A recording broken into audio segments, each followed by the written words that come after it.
on it. Oh, there. There we go. Yeah, I know, but we have to get this invite out. Okay. Oh, yay, John. Are we both on Superman? No, it doesn't. We're not connected yet. That's just internally. This was a, There we go. John is Superman. no, it's not working, is it? Oh, there's a Josh. Oh, nice office.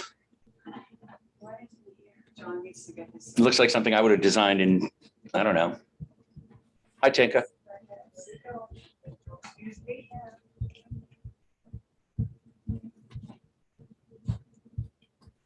Now, no one else can log in though, right, John? Oh, we can't, Tinka's muted. Invalid meeting ID, Sally Sunny. I did it 3 times. Can't log in. Yeah, so the new one worked for me right now, the one that John sent. Right. Um, The problem is I don't have a way to get that out to the public because I can't log into my computer system on this laptop. so I It doesn't have can, any codes. Let is me there try any- something else. I'm just wondering, is there any way to update the website and the calendar events? Well, I could if I could get into the website. Okay. So let me and go to my Google password and see if that works. What about your mail list? I you can't get into that either without the password. Aha, okay. Upper of champions.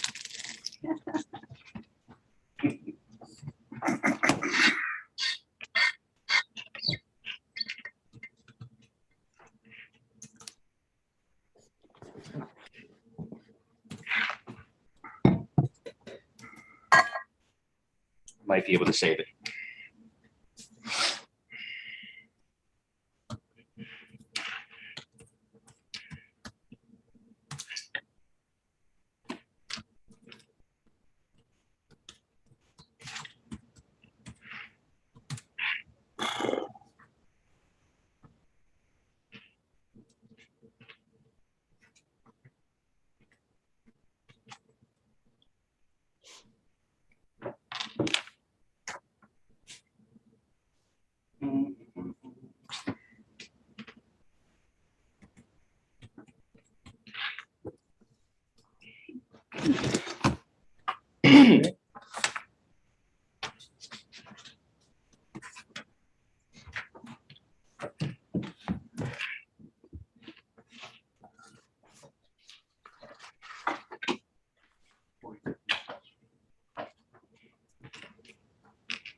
All right, John, how am I going to get the new link?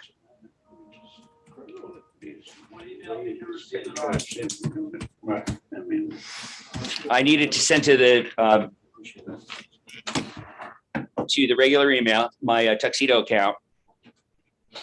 And okay, I've got that. And I need the information. I can send it out. So you were able to log in? I'm getting into my MailChimp account. Okay, Now it's asking me for.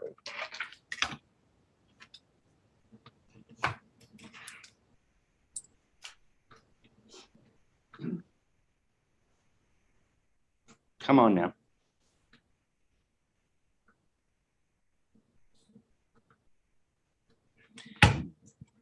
Didn't send.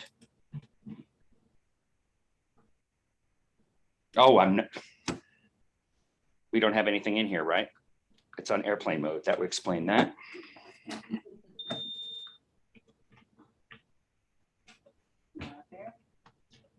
Hey, Jeff.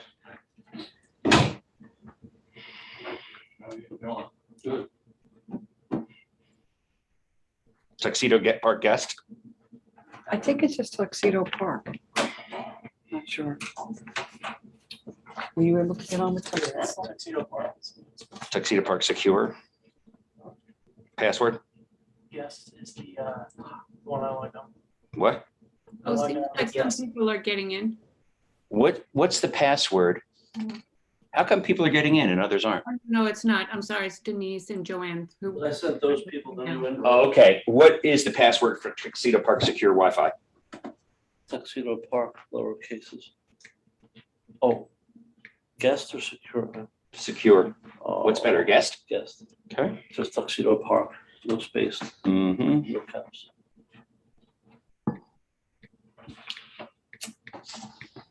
I sent Sally Sonny the link. Mm-hmm.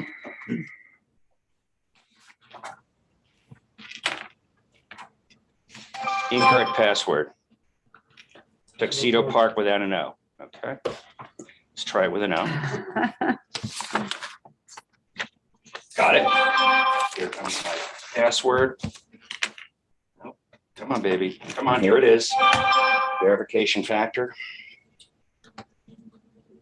7, 3, 8, 1, 0, 1. Submit verification. Bingo. Now, how do I get the, I'm in.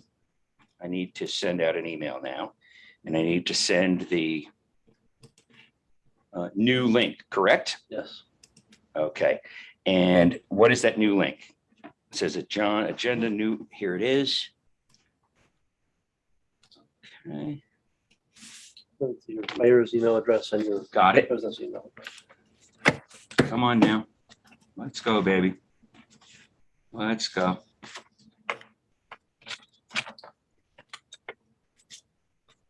Mhm. Come on, here we go.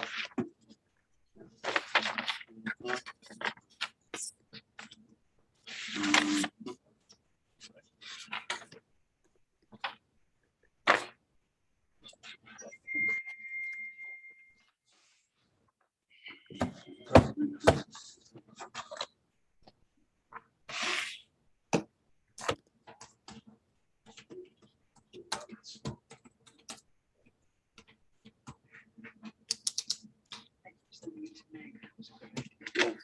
As far as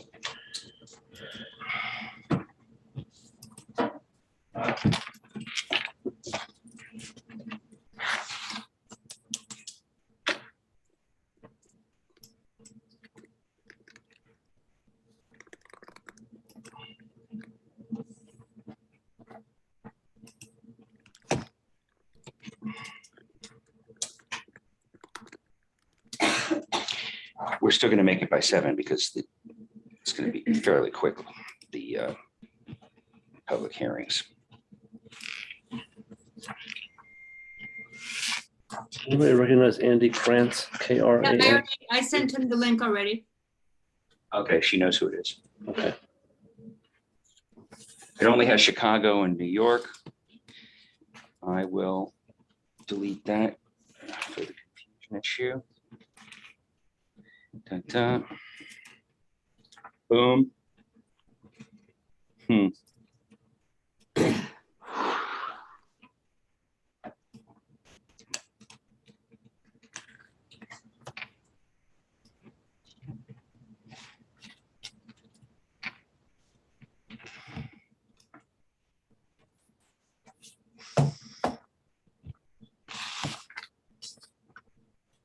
Done. So we'll give it a few minutes.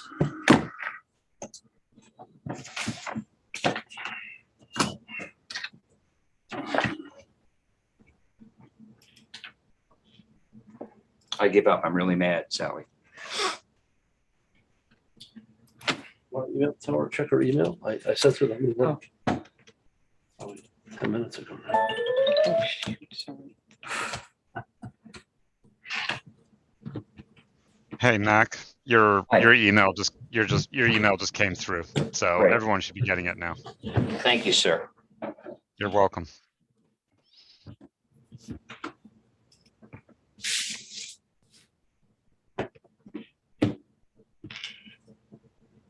Hi, Denise.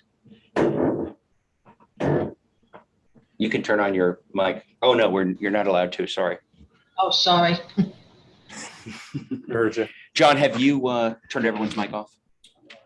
Okay, we need to do that. And also don't let anyone control screen.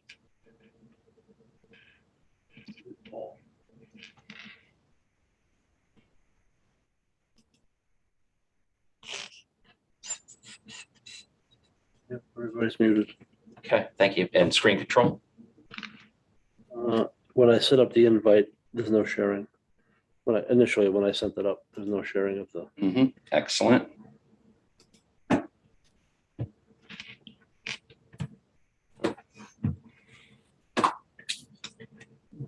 11 participants.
Rainy day for the construction. So what happens? Everything gets pushed back? Yeah. In the same grouping? Okay.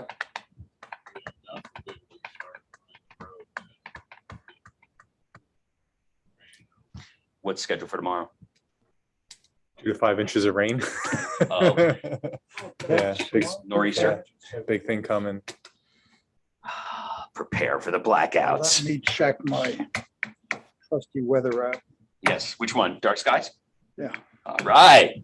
You know, Apple cut it off. I can't get it on my Android anymore because Apple took it over. You can only get it on Apple now. They bought it. Really? Yeah, Very naughty. I like Dark Skies. It's a good app.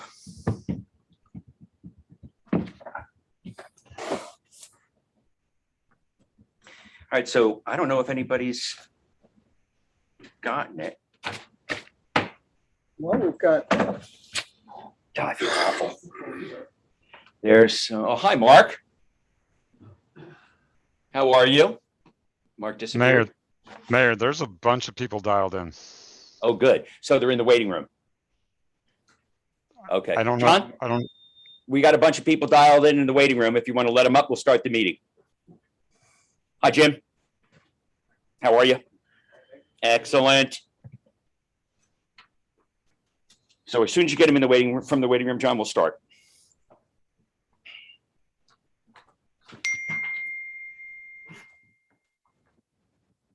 There she is. Hi, Sally. Sorry about that.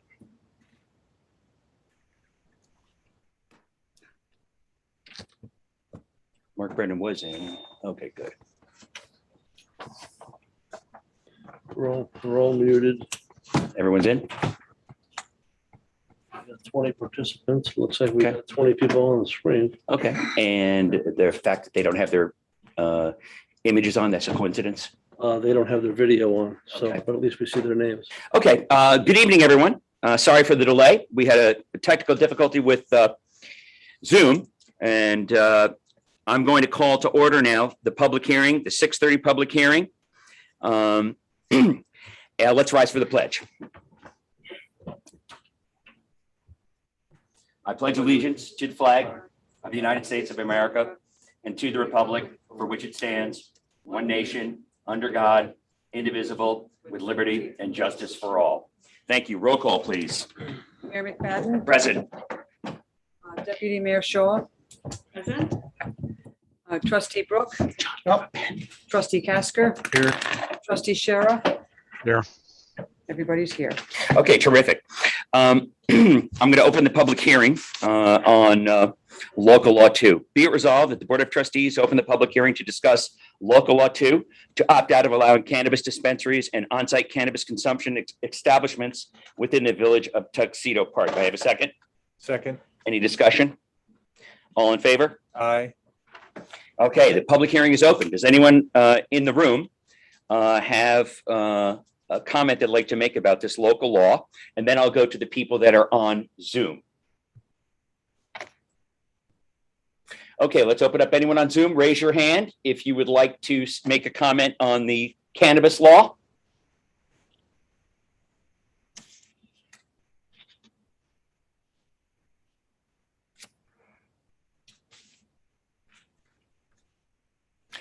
Okay, last call. Okay. Jay Reichscott wanted to have his comments read into the meeting. We don't read comments into the record. I told them I would attach them to the record, Okay, perfect. which I will do. We don't read people's comments into the records for them. Okay, They can send someone to do it for them, or we can attach it to the record. okay. Anyone?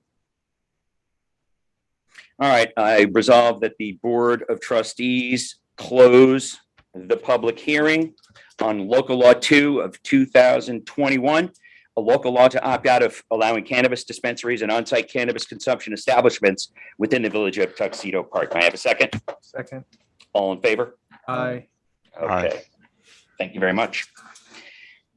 The next public hearing is local law 3, a local law to review site plans in the village of Tuxedo Park.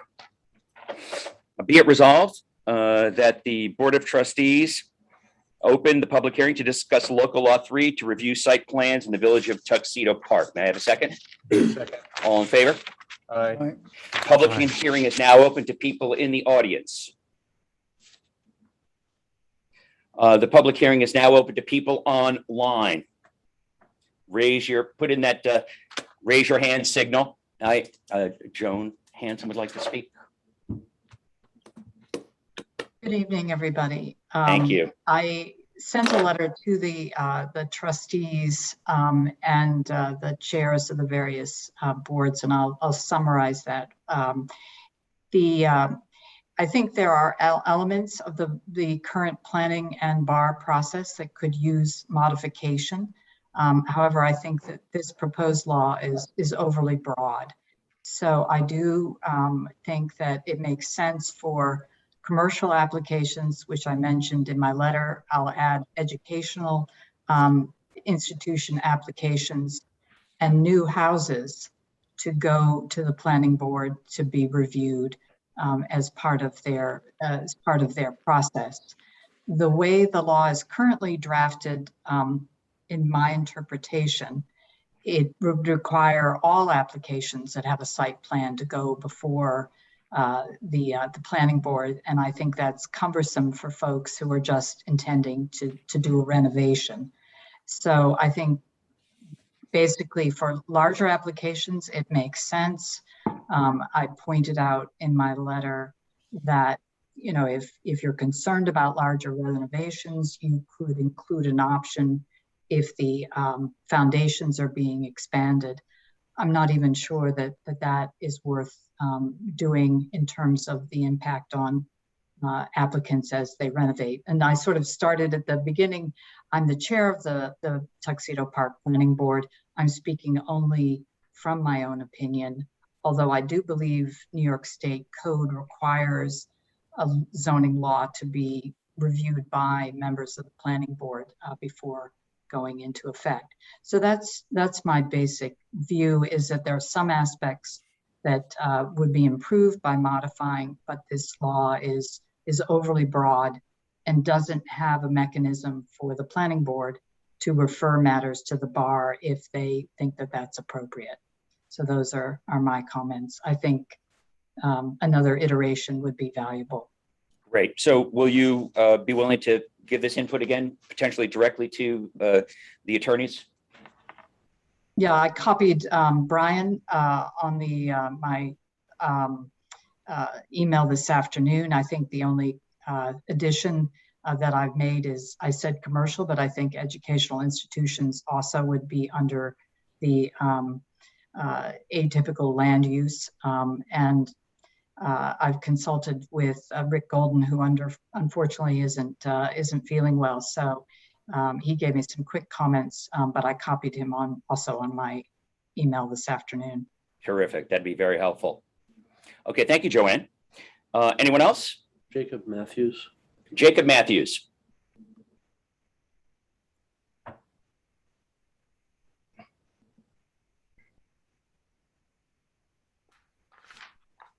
How did you turn off Joan?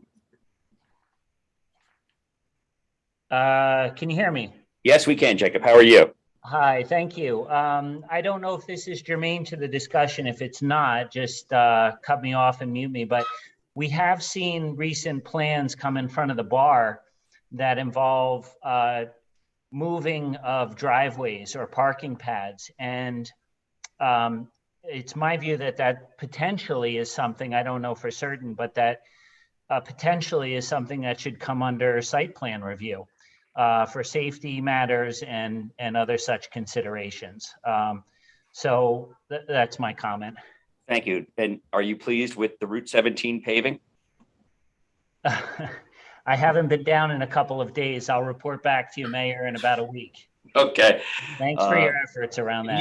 And you've been a terrific advocate for getting that work completed. Thank you very much. We should have had our boards review it. Yeah, and by the way, you were instrumental. I think, you got the attention of our local politicians, state level and local level. So thank you very much. Thank you.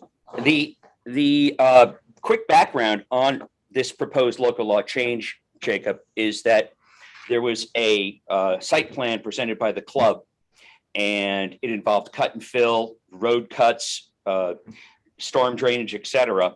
And I wanted that to go before the planning board. But the way the code is written, it went before the bar. The way the code is written, if there's an existing building on a structure, then that already has a C of O, then it has to go before the bar. So that was the impetus for making this recommendation. And we're gathering now information from people like Joanne, who's the chair of the planning board. And I know that Jake has also, the chair of the BZA has also commented. And so has Sheila Trailens, who's the chair of the bar. So we're getting some good positive feedback.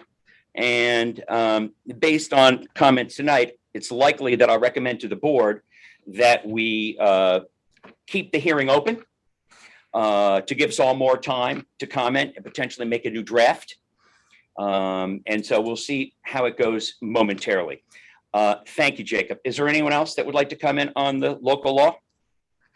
Yeah, I guess I would raise the question about the local law has to be put into context of all the issues we're facing. We have talked about the fact that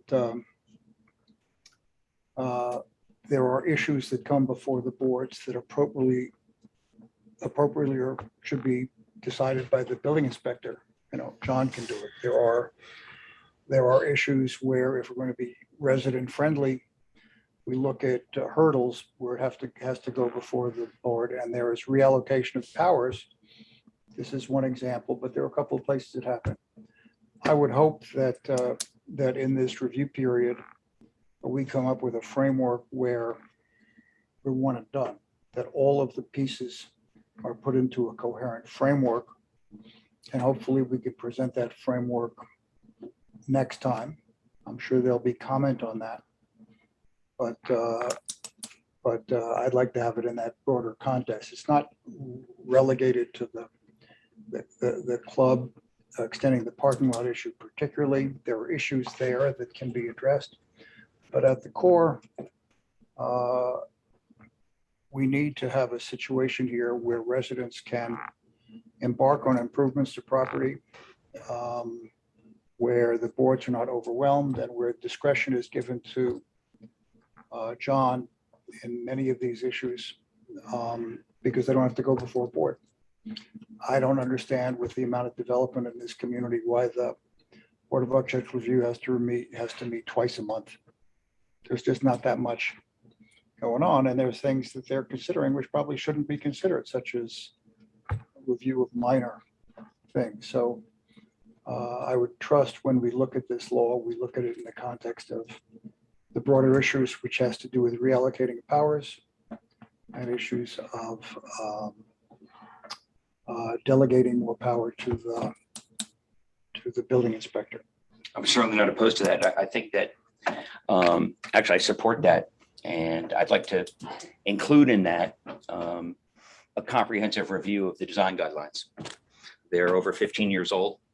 And for example, one of the biggest concerns right now is that materials, synthetic materials, for example, have come a long way. It's no longer your typical aluminum siding, but there's some very good quality products out there.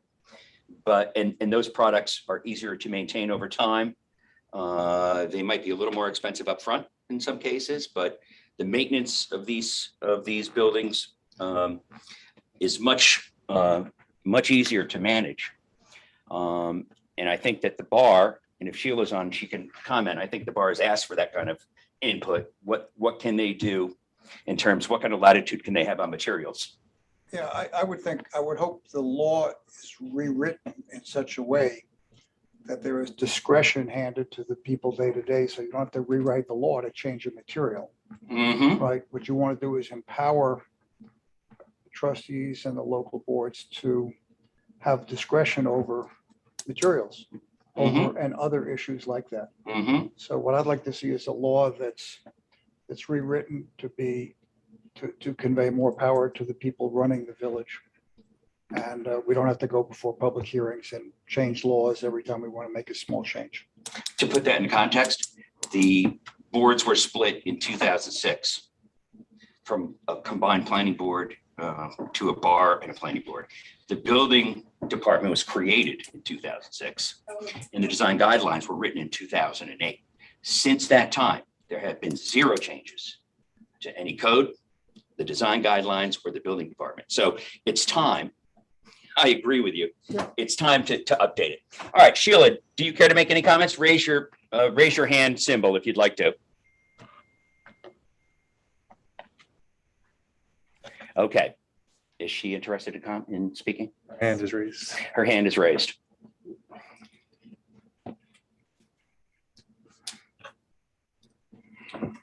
Hello, can you hear me?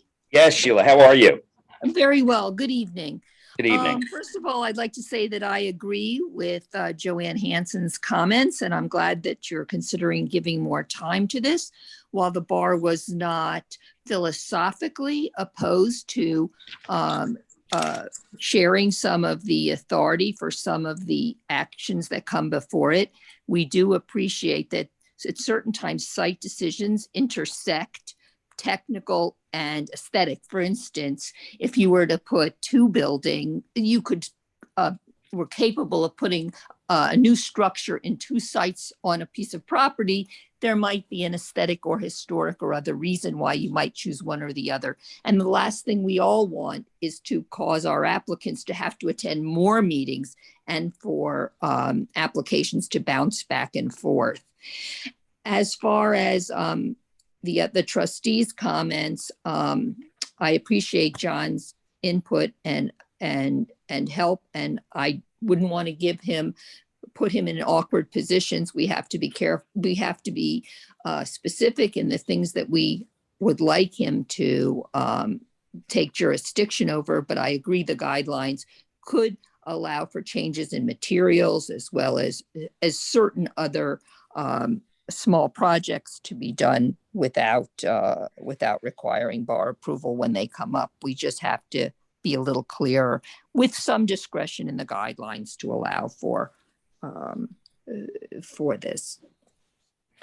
Thank you. And yes, just for those that are attending the meeting and for the record, John does have leeway now.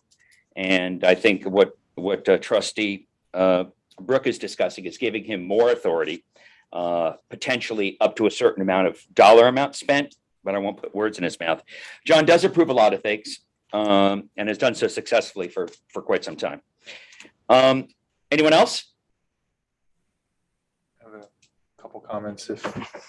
So, Joanne, thanks for your comments in your letter today. It was insightful, Sheila, as well. You mentioned, Joanne, specifically that you think it's New York state law that the planning board has to comment on changes to laws, and I believe you're right. I don't know, Robert, do you know off the top of your head if that's true? If the planning board is required to provide feedback on proposed laws that affect the planning board or zoning? As residents, certainly. So the reason I ask, because as a member of the town planning board, there was a change in the law, and we did provide a letter that we were asked to by the town. I just didn't know if it was based on law or not. But you brought up Rick Goldman, and I would appreciate to hear his input too. So Joanne, whether it's law or not, would you mind putting that on the agenda of the planning board, since the mayor has offered to extend this public hearing to remain open for a while, and then maybe give us an official letter from the planning board for us to consider? Yeah, I think obviously we're giving as individuals and from the experience of serving in various capacities on these boards, we're giving feedback tonight. I think for the planning board to give productive feedback, we need to see the next iteration of what the Board of Trustees proposes. And then we're happy to give some formal comments that reflect the entirety of the planning board. As I say, Rick Golden, our counsel, was not feeling well today. So he mentioned in passing that he thought New York State required this for zoning modifications that impact the planning board. I haven't seen the specific statute, but I think it is a requirement. And when we have the next iteration of the proposed law, we're happy to give a formal comment that reflects not just my opinions, but the entire planning board. Right, exactly. Thank you very much. Appreciate that. And then piggybacking off of Trustee Brooks' comments and the mayor's comments, we have this opportunity for an extended hearing, and I think maybe it's a good opportunity for other members of the community to provide their comments and their opinions on improvements for the process for the bar as well as the planning board. We do hear a lot of comments about the cumbersome nature of going through all these boards. I know a lot of what we read today from various chairs was in an attempt to reduce that, and they thought some of the language in this law was adding to the burden. So I'm open, and I think the other board members are open to anybody's ideas about how to streamline these bar processes and the planning board processes to get more houses built more quickly, as beautiful as the current boards are doing right now. I agree with Trustee Casper. That would be terrific to get input from folks. So do we have any more comments?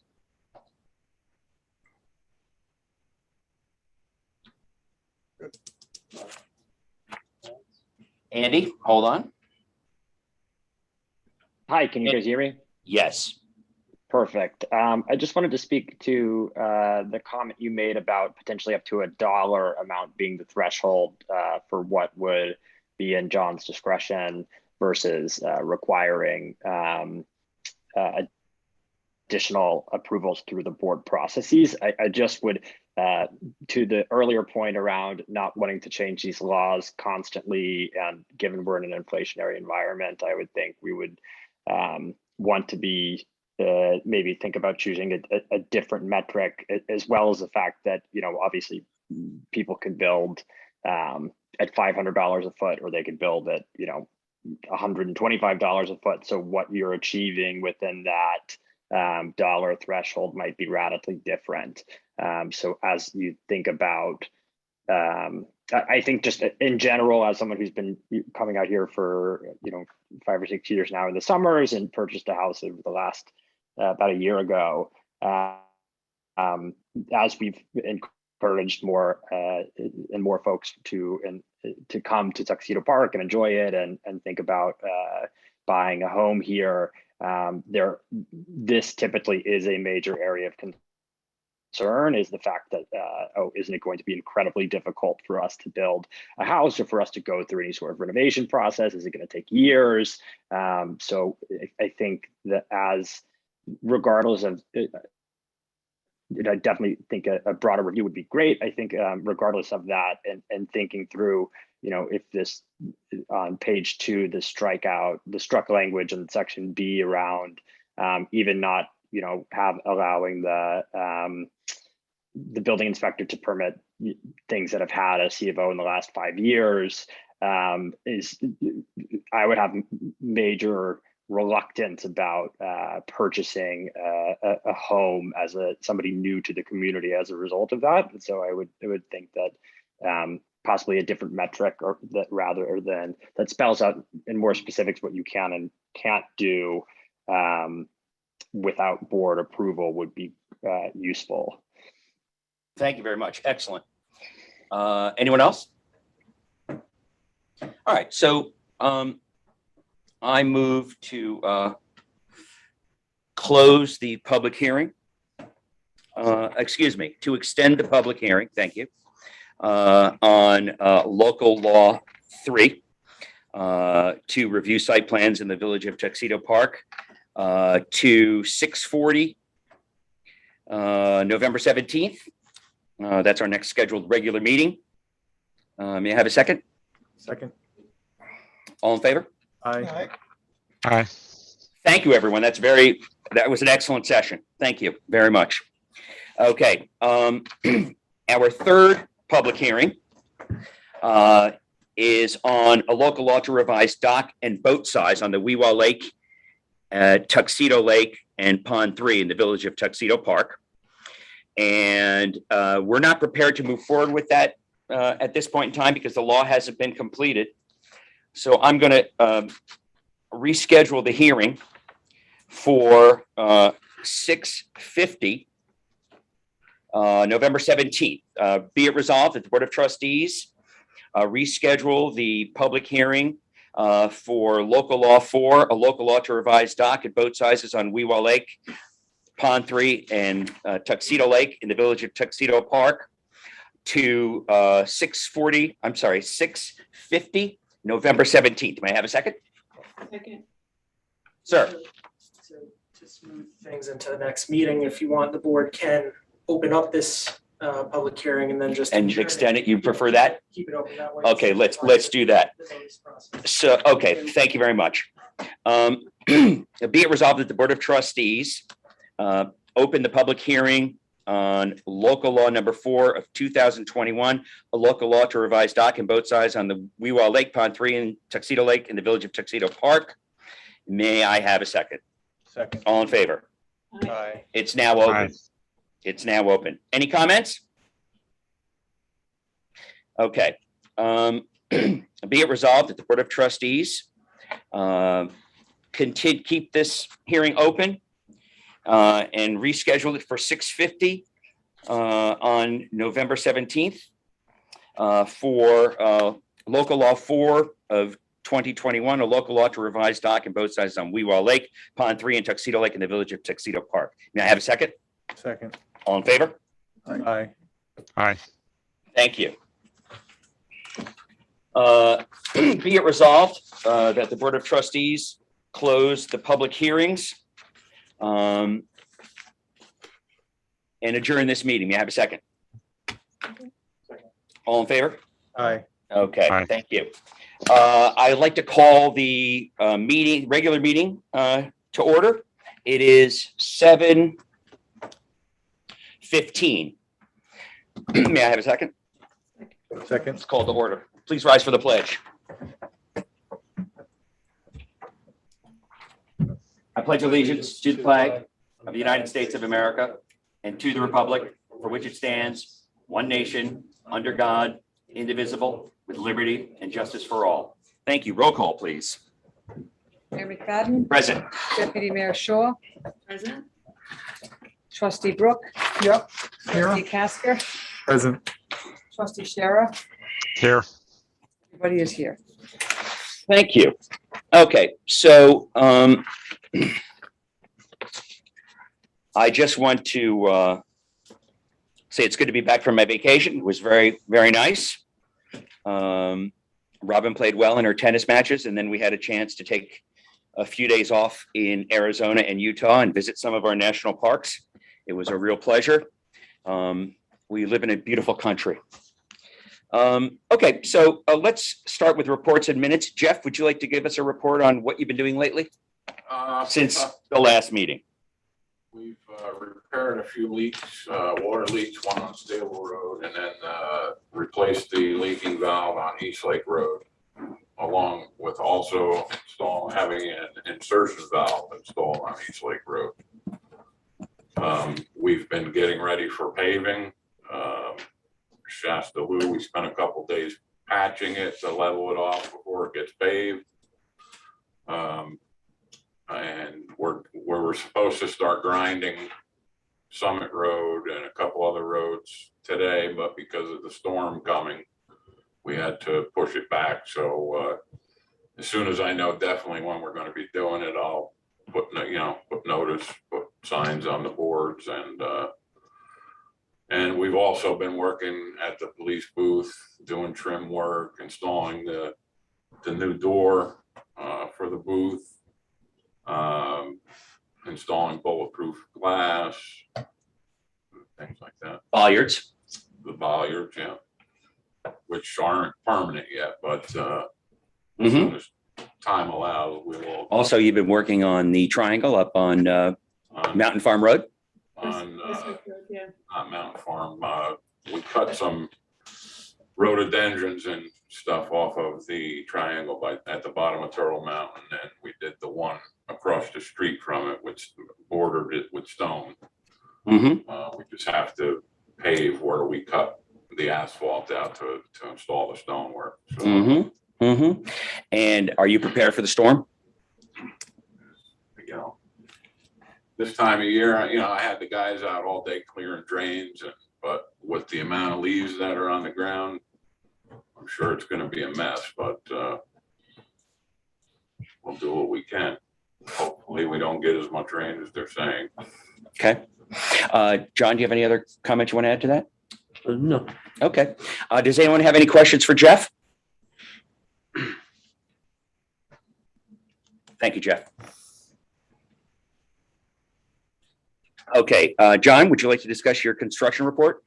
Yes, over approximately the last 30 days, we have 4 requests for certificate of occupancies. They typically indicate that homes are either being sold or refinanced. We issued a stop work order approximately a month ago to the new owner of 116 Tower Hill Road West. We have 4 various violation issues that we're managing through. Inspections and active projects.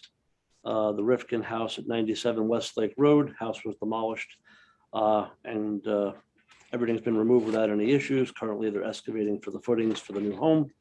Orange and Rockland electrical system upgrades. They're pretty much finished with the last stage of their project. They're currently working at the end of Crow's Nest Road. And next year, they'll be working around the area of Tower Hill Road where it intersects Tuxedo Road.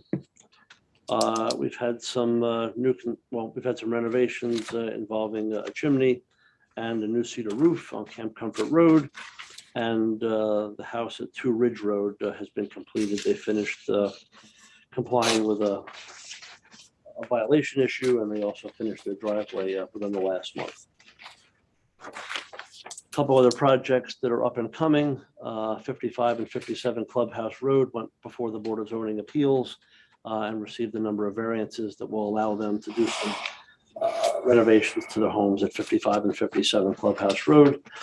Adam Gordon and Mrs. O'Neill, they received some variances from the BZA, and they received approval from the Board of Architectural Review last week for renovations to, the renovations to the house were approved previously. They're doing a greenhouse and some pillars and entrance gates at 457 Westlake Road. Michael Santoyani at 62 Clubhouse Road is extending an existing fence. And Francis Farmerie continuing a discussion regarding a fence installed without a permit.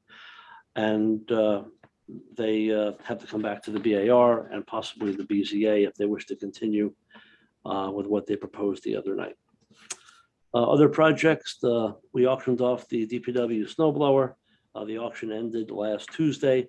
The high bidder was $4,050. The board needs to either accept or reject that bid this evening if they could. Working with Jim Hayes on the Climate Smart Community, gave Jim Hayes a bunch of information regarding fuel oil usage, natural gas, electricity, and diesel, and also the street light usage for 2018. And I also got 3 estimates to replace the transfer switch for the generator at the village office. I need the board to kind of give me approval for that. 3 bids. One was. Did we put that on the consent agenda? No, we didn't. Can we add that? Yeah, could we add that to tonight's consent agenda? Okay, thanks. So there was I don't have the verbiage. I could help you with that. It's 3 bids. One was $2,850, about a 3-week delay in obtaining materials. Peak Power, $3,200 with a 10 to 16-week delay. And Excel Electric, they did not bid because they felt they couldn't follow through with the materials for over 16 weeks. So Is that a supply chain issue? it's been a supply issue. I didn't think it would take that long, but transfer switches for generators are in demand item, I guess. Absolutely. So that's pretty much it. Okay, I'll probably have you review that once again when we get to the consent agenda.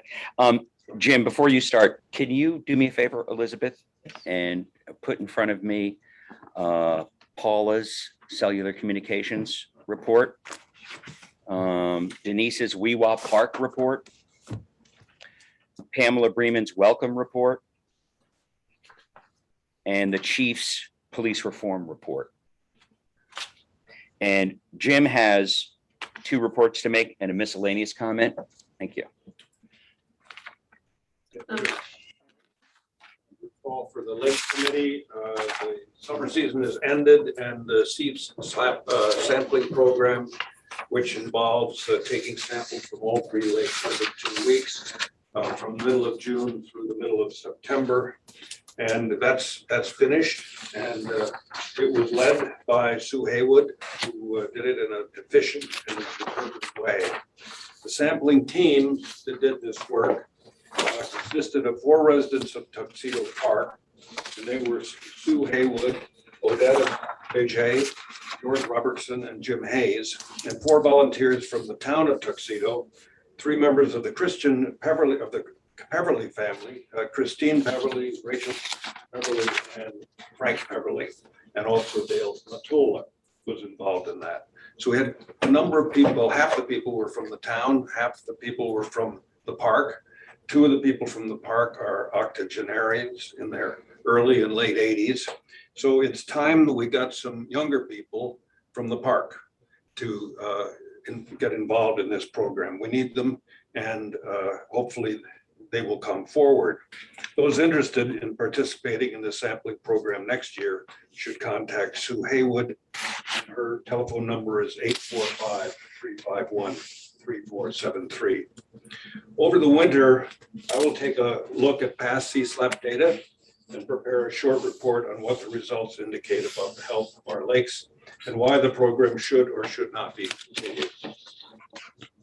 Last winter, I prepared the beginnings of a watershed management plan for the village, which made a number of recommendations. An important recommendation of that report was the mapping of the village's stormwater drainage system. This is important because if we know where the water is coming from, we can perhaps tell where the pollutants are coming from, and the pollutants can be mitigated in some way. To my knowledge, no funds were committed to this effort in this current budget, but if funds can be made available this fall, is a good time to start that work. If not, if there are no funds available, hopefully funds for this work can be included in next year's budget. Okay, for the Climate Smart Community Task Group, I want to thank Chief Conklin, Jeff Voss, and especially John Ledwith for help in gathering data to be used along with other information to calculate greenhouse gas emissions by village government operations for the year of 2018, which we will have chosen as our baseline year. Now, what will happen down the road is there'll be subsequent inventories, but there'll also be ways to make recommendations to the board on how these emissions can be reduced. And often, in fact, most of the time, reductions in emissions mean reductions in costs. So there may be some upfront costs, but in the long run, there will be savings, and you will be able to judge whether these savings are worth the upfront cost. But we will make these kinds of recommendations to you. We also can use, this task group can use volunteers. So we do not have very many people, and those that are fairly busy. So we need more people in this group. Another matter that And that is of dead trees overhanging village wires. This has nothing to do with the two committees, but as ONR is replacing poles and trimming trees, it has done a lot of trimming of branches over the trees. Some of these are small branches. Sometimes they've trimmed a lot of branches, but what they haven't done, which is to me surprising, is they haven't cut down any dead trees that overhang the wires. And it seems to me it's in the interest of both Rockland, Orange and Rockland and the village to take down the dead trees. So maybe ONR can be talked into doing that. I mean, there are a lot of dead trees overhanging, at least in the areas where I walk. Have you worked with John on that? I haven't. Have we, Jeff and John, is that something we've been noticing, We chief? have been removing dead trees, and are you talking about the one up above your house that you? told me? That's scheduled. I contacted them and met with them, and they're Okay, so supposed to take care of that it. does have a ribbon around it. now. Yeah. But there are a lot of others on Acoma and Ridge Road. They're scheduled to do those too. Yeah, I call them on a regular basis for dangerous. So all trees. over the park. Pretty much, yeah, yeah. Well, that's good news. So it's a matter of time. They do, Orange Rockland does have a policy about it, which means certain trees, even if they're dead, if they're a certain distance away, Right. or if they're above a certain size, they Leaning don't, away from the wires as opposed they don't, to. they don't touch it. So there are Orange and Rockland escape clauses in a lot of that work. Okay. Jim, All down right. across the road from your house, there's one very large tree, and I actually sat down with the Orange and Rockland people, and they said, it's leaning in the wrong direction, it's too tall. We can't do it. Okay. I try to get. Yeah, as right. many of No, them and I appreciate- as I could. The village appreciates it. Jim, thank you for keeping your eyes on it and for following up on it, Jeff. Jim, what I'll do is I'll put out a special bulletin asking for volunteers for you next week or later this week. Okay? Thank you very much. You're welcome. Thank you. All right. So I'm going to read the communications report, committee report from Paula. On October 1st, Sheila Kobrick, member of the communications committee, met with Grant Preston of Crown Castle. Grant Preston showed images of potential fiber build coming from the north end of Tuxedo into the village. This potential fiber build would extend to the club and to the Tuxedo Park School. Crown Castle will look into providing redundancy on this network, which would prevent an interruption of services as a result of an act of God, which would bring down power lines. This redundancy would cost more, and Crown Castle will provide more details regarding this option. Crown Castle mentioned that they can assist with a separate project by working on the DAS, which stands for Distributed Antenna System, which would improve cellular service in the area. They will contact their carrier group to see if providers are interested in providing cellular service to the area. This system would consist of placing small antenna throughout the area rather than a large cell tower. Some examples of where this antenna would be placed are on the club roof, water tower, to provide improved cell coverage for cellular calls in emergencies. Crown Castle believes that having the fiber built into the village, quote, will be a huge benefit for having cellular carriers interested in providing services in our area.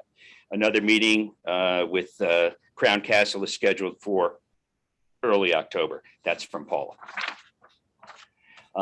Report from the police committee, police reform committee. The police reform committee met via Zoom on September 15th, 2021. We discussed that all of our goals in the police reform plan have been met, and we added community service such as the prescription drug disposal, Hope Not Handcuffs, Project Safe, Child Safe, which is a gun safety program. Officer complaint and compliment forms are on the new website, and vacant house checks were also added. We also discussed organizing community police interaction during events like Coffee with the Chief, child bike safety, and more suggestions are welcome. The new security booth provides an automatic gate opener, which was also discussed. The next quarterly meeting will be in December, January. That's from the chief. Thank you, Chief. Report from the Welcome Committee. The Welcome Committee has communicated with all of its real estate agencies, all of the active real estate agencies in Tuxedo Park for input on the welcome packet we are working on for our new neighbors. We did this by reviewing home sales in the past year or so. We are still working on the content of the welcome packet, but have been close in touch with Elizabeth Dougherty, our village clerk, to obtain materials, who's also on the committee, to obtain materials necessary in producing the packet. We hope to have more to share for the next BOT meeting. Report from the Weewa Park Committee. Regarding Weewa Park, we are collecting 3 bids from professional aquatic management companies for co-management consideration. All 3 offer lifeguard services, safety zones, rescue audits, scheduling, programming, and event registration, cleaning checks, maintenance, and repair status. We intended to seek a co-management proposal from the Weewa Beach Club, but we're surprised to learn that they submitted a lease proposal for the 2022 season, indicating they are not interested in a co-management proposal. We are also in the process of looking at new designs for the park. We have 2 highly qualified landscape design build firms that are very excited to have the opportunity to be involved in such a beautiful project. We are expecting preliminary design concept drawings within a few months. With board approval, we intend to choose a winner for the park design and request taxpayer funding for a detailed design and renderings. In addition, we plan to begin our fundraising efforts soon, and we'll keep the board and community appraised of our progress. Do we have any other reports? We have the minutes. All right. Anybody have comments on the minutes?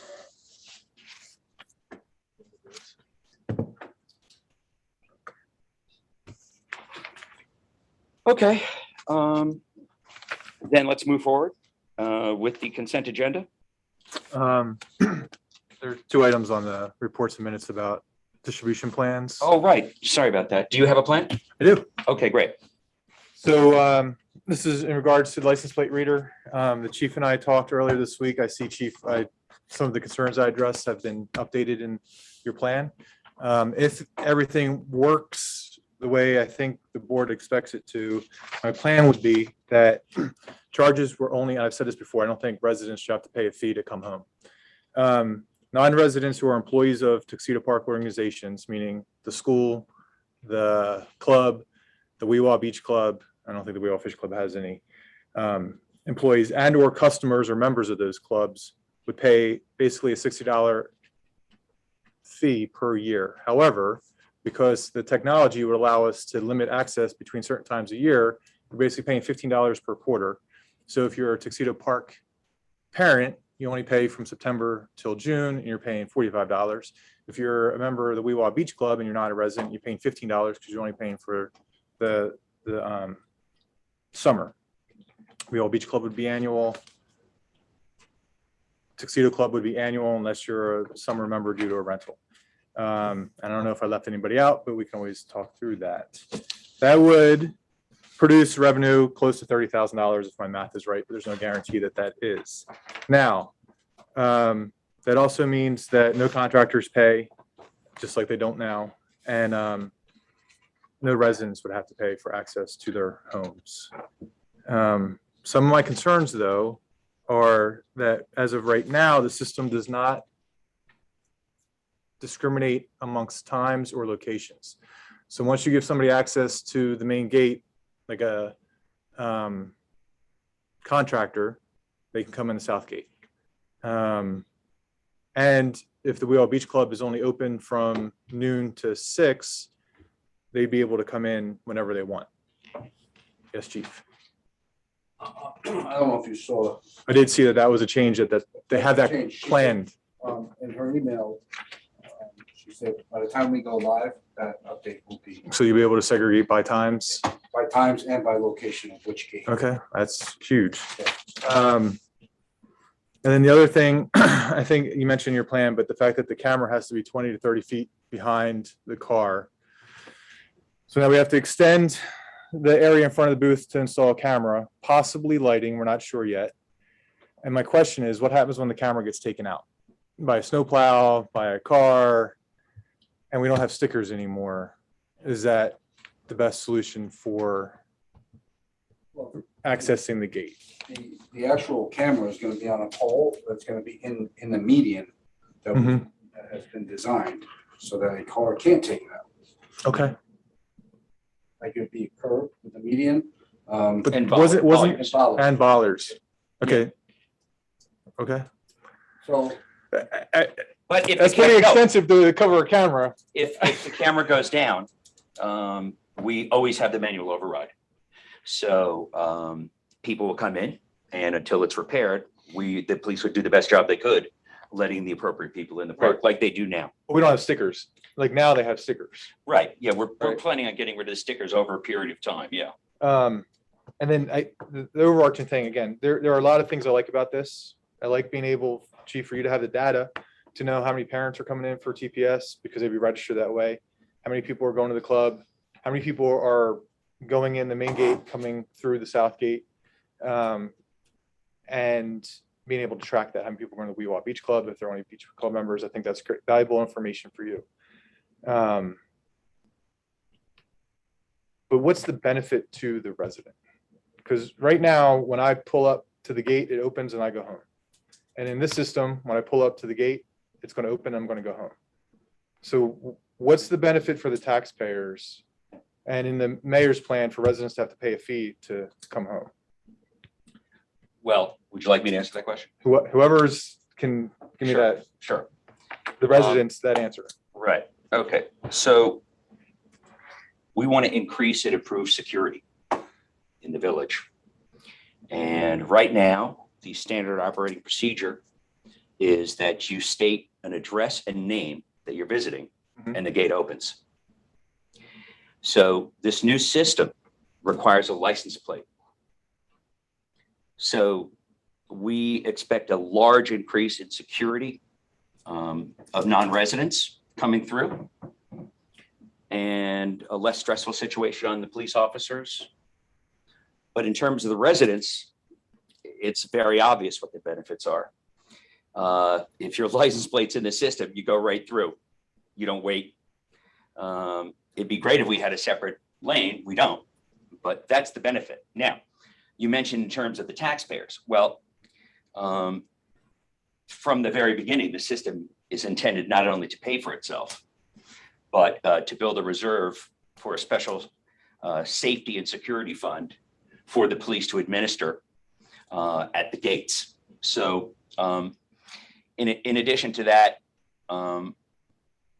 every single individual that comes in will have to have a license plate registration. So for example, you can put domestic help in the system. If you have to, if you can't pick up your child at TPS because something comes up, you can have your aunt or uncle do it, as long as you take your phone app and put in the license plate, and that only will last, a day or whatever the time frame is. So there's a lot of flexibility. That's been all clearly laid out in the chief's 15-page memo to the board, which I've distributed this evening. And I think that we should move through. You've already approved the TechWave system. True. You have, and it was passed unanimously. So that was also going to be paid for by fees. So you've already taken that step.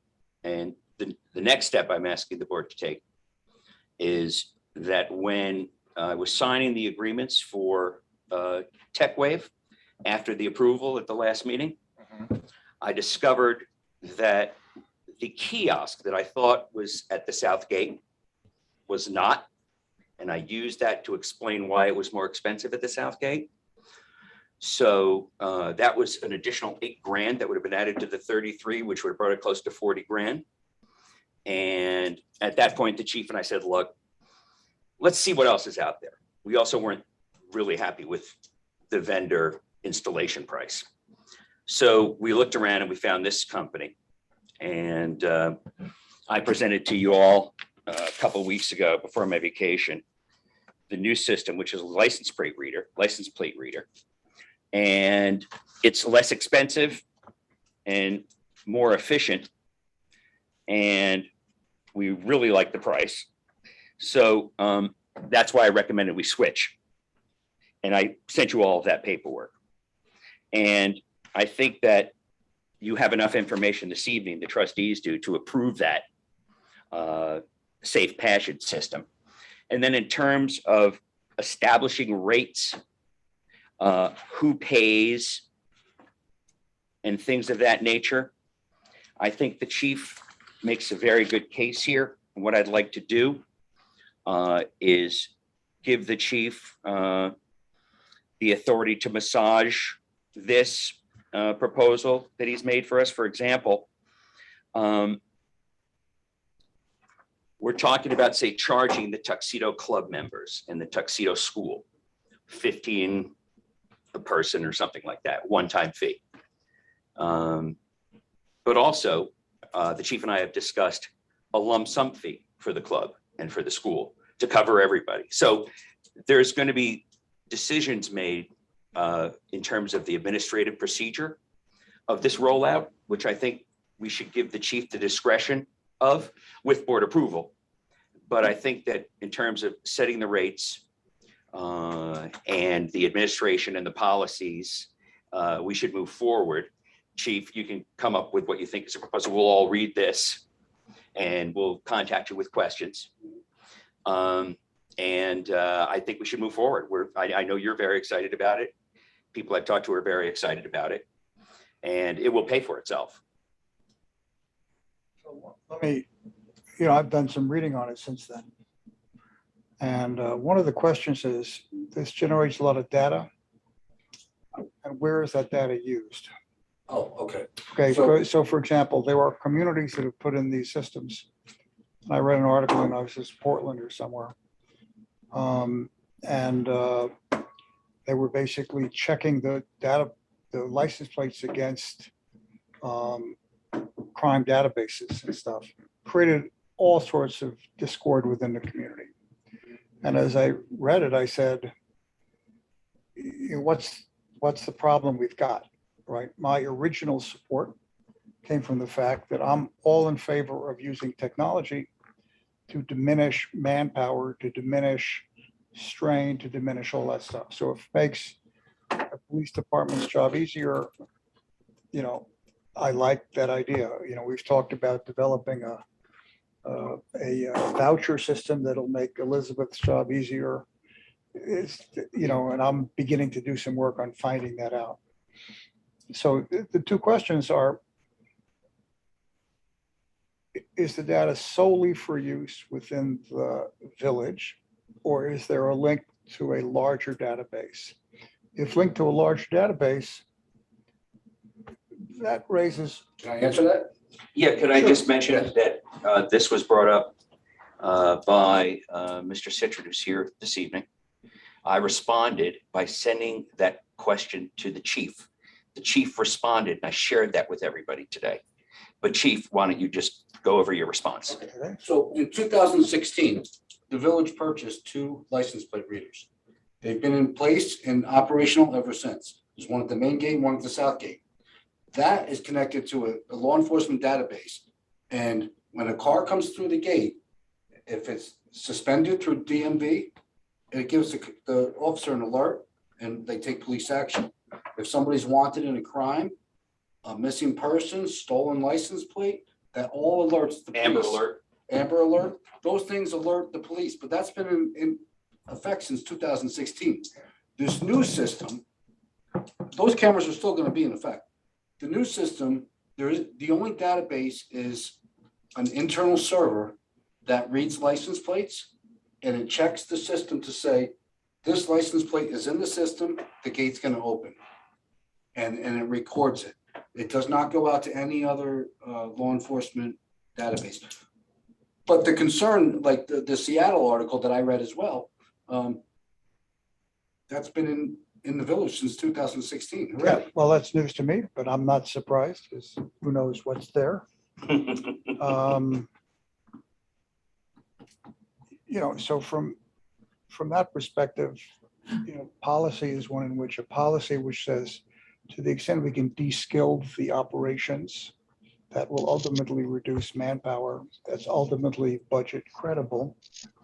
And I think my preference is, along with Chris, is that, residents still pay pretty high taxes here. And And my question is whether it should be picked up by the, by out of tax rolls, out of the village Yeah. taxes.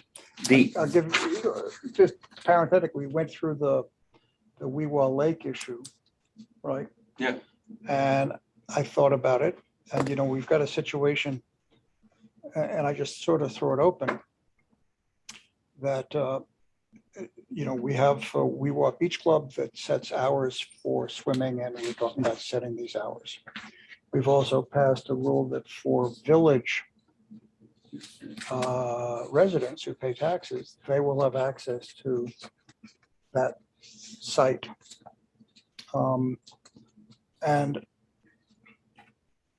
as I thought about it, you mentioned that we will be providing some funds to help jumpstart an improvement thing.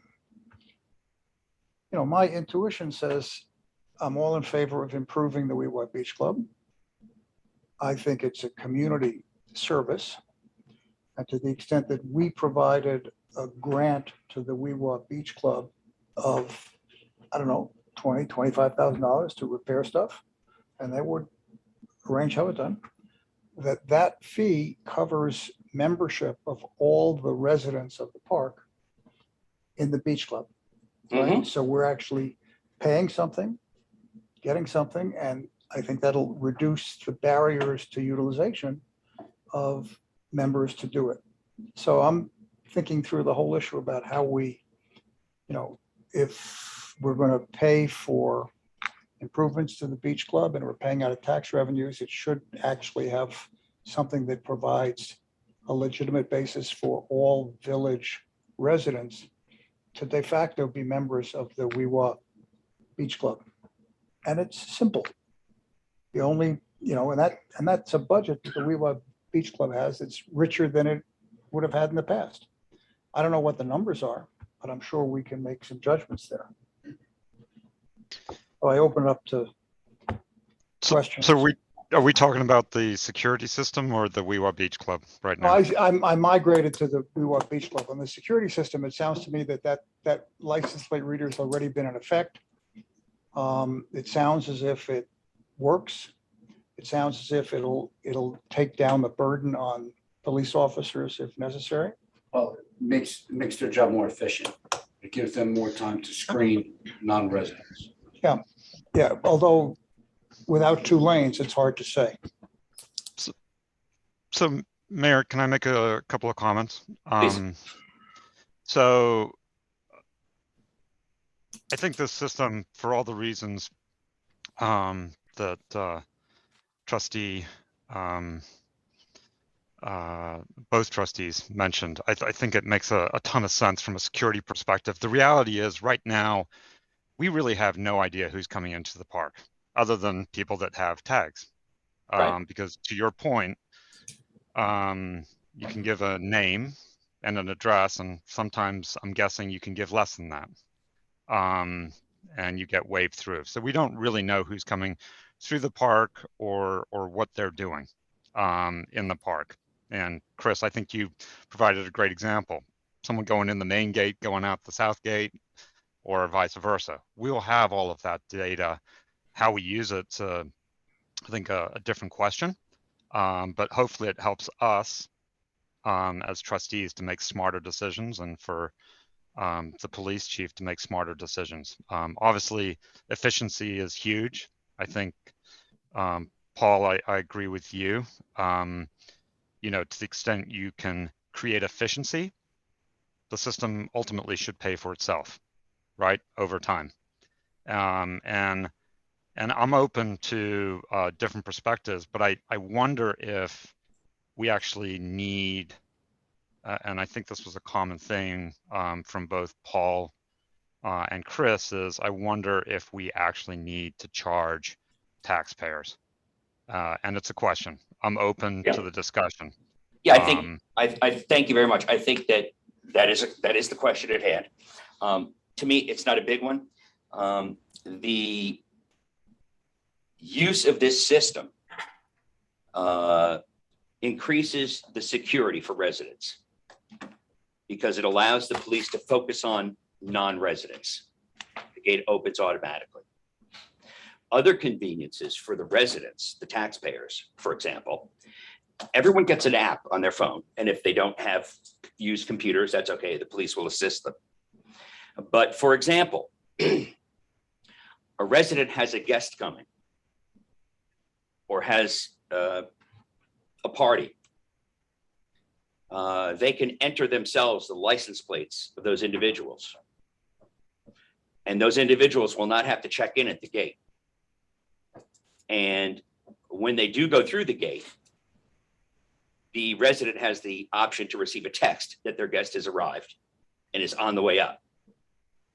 This is also going to be very convenient. A lot of people like to have a call before a delivery is made. We have a big list of those people and so forth. So this resolves that as well. And for these conveniences, there is a cost for the village to implement this system. There's a man-hour cost, there's a labor cost.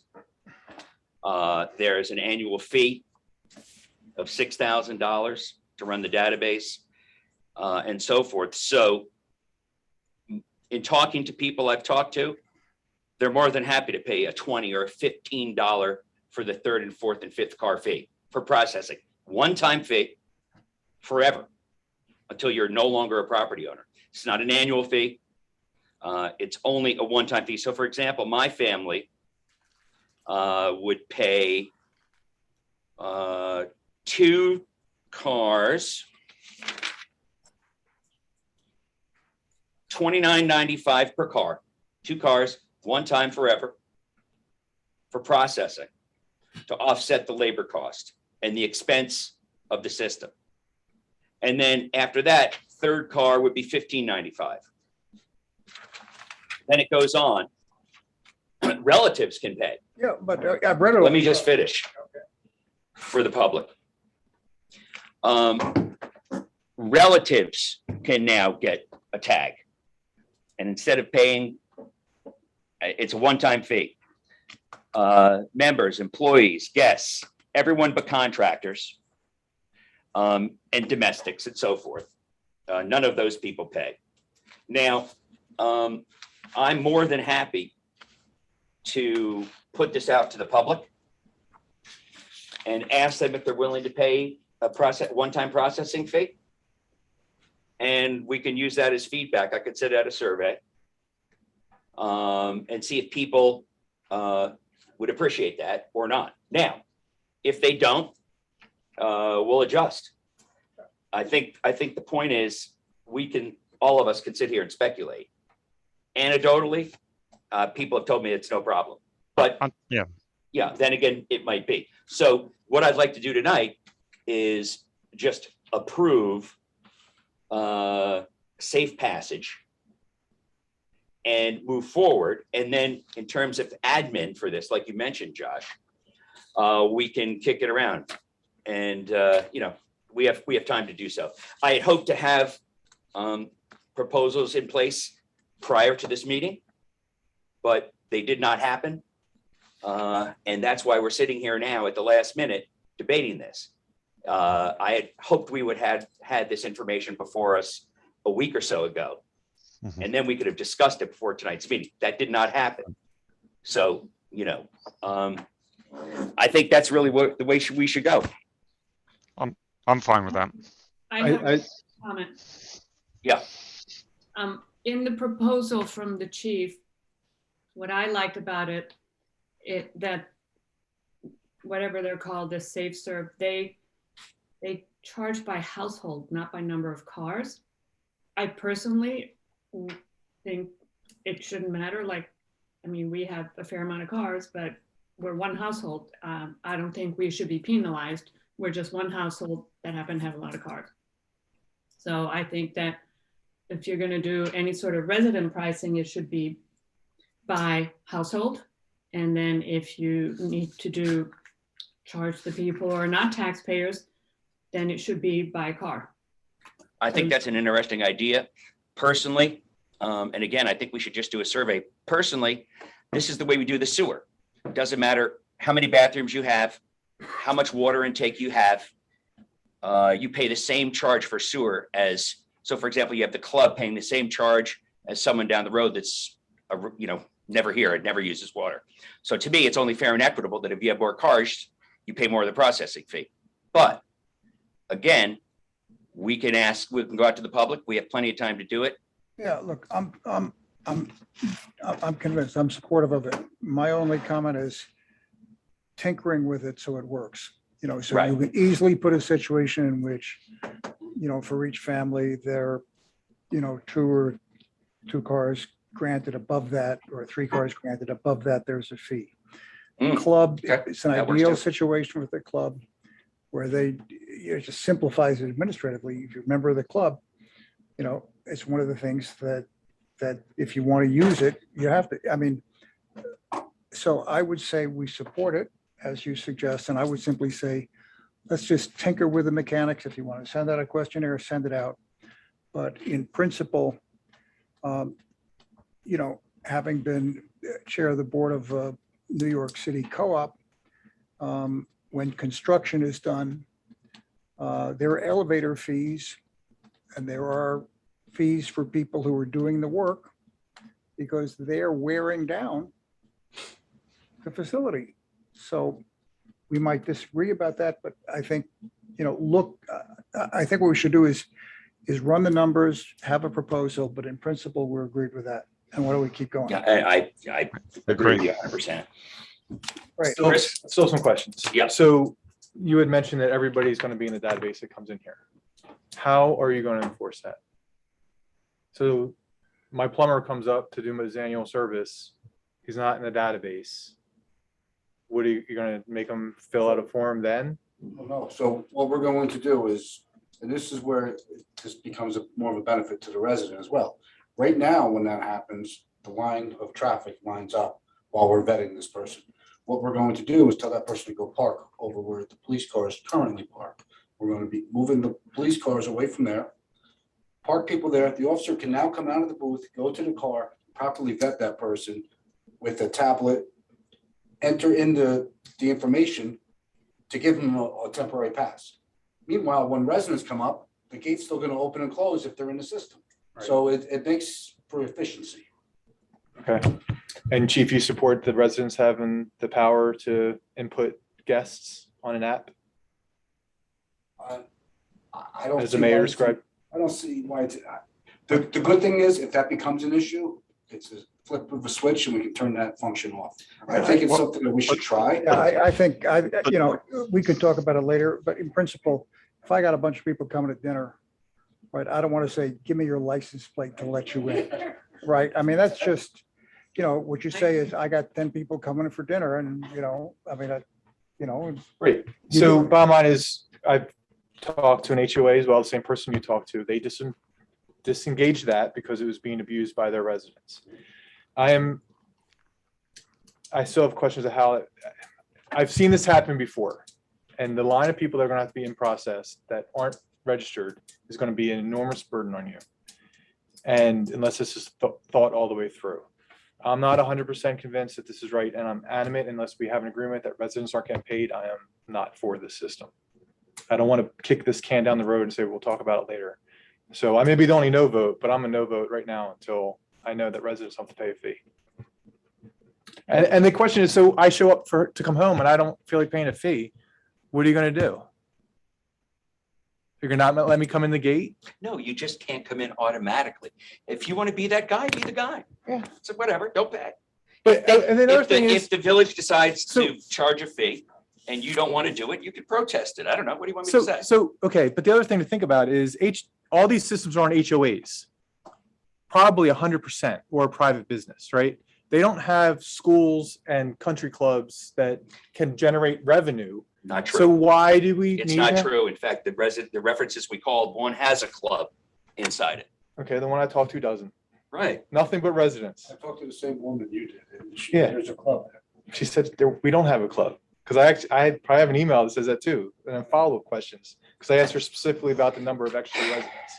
That's fine. I'm an army of one. I'm one person who disagrees with this right now. That I want to make about security.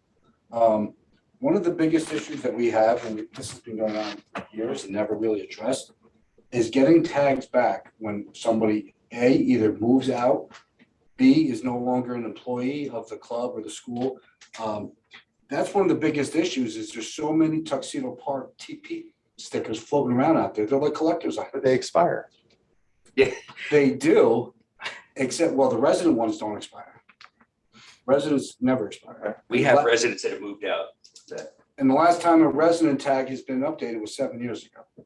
So you have those tags floating around, you see them all over the place.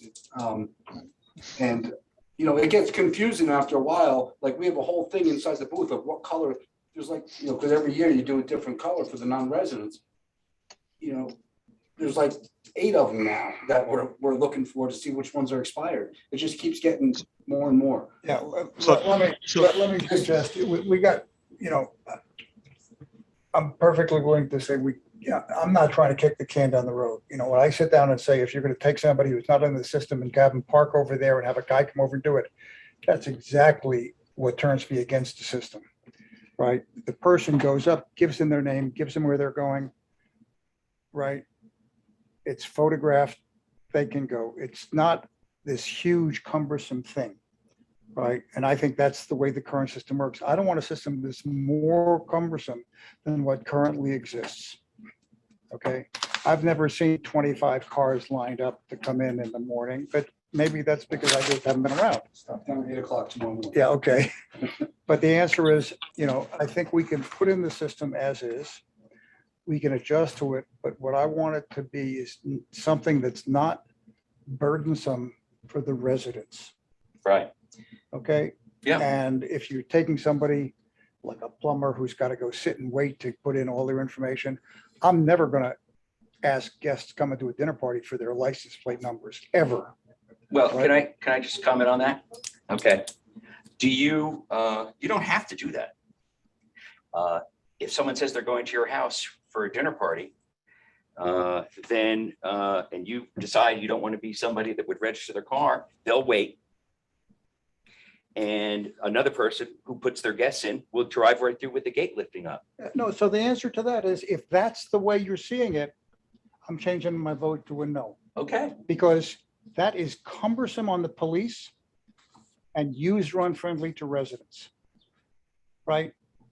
The current system works reasonably well. No, it doesn't. What is our crime statistics here? Hey, we have people coming through that we don't know who they are. Yeah, what is a crime statistic? It's What good. are the numbers? It's good. We'd like to make it better. Yeah, what are the numbers? Don't give me, it's good. Give me a goddamn number and I'll know what investment I want to make to protect the safety. Right? My sense is I want this to be a user-friendly community. I don't want to create hostility toward coming and visiting. Right? I want to create land values that can go up in value. Yeah, And if you're telling me, no, I like, you know, it's just, you know, you work through the system. If the system doesn't work, you go back to what currently exists. But the idea of having people wait, well, some policeman who's letting all these cars in has to brake and go down. You know, that is just not constructive for how a community should work. No, well, if the officer leaves to go talk to a person, everyone that's already registered continues to go through. The officer doesn't need to be in the stand. Can I read you some references? Of other You can do communities? what you want. I'm concerned about kind of getting through the rest of the stuff, but I've made my position All right. crystal clear on this. Yes, you have.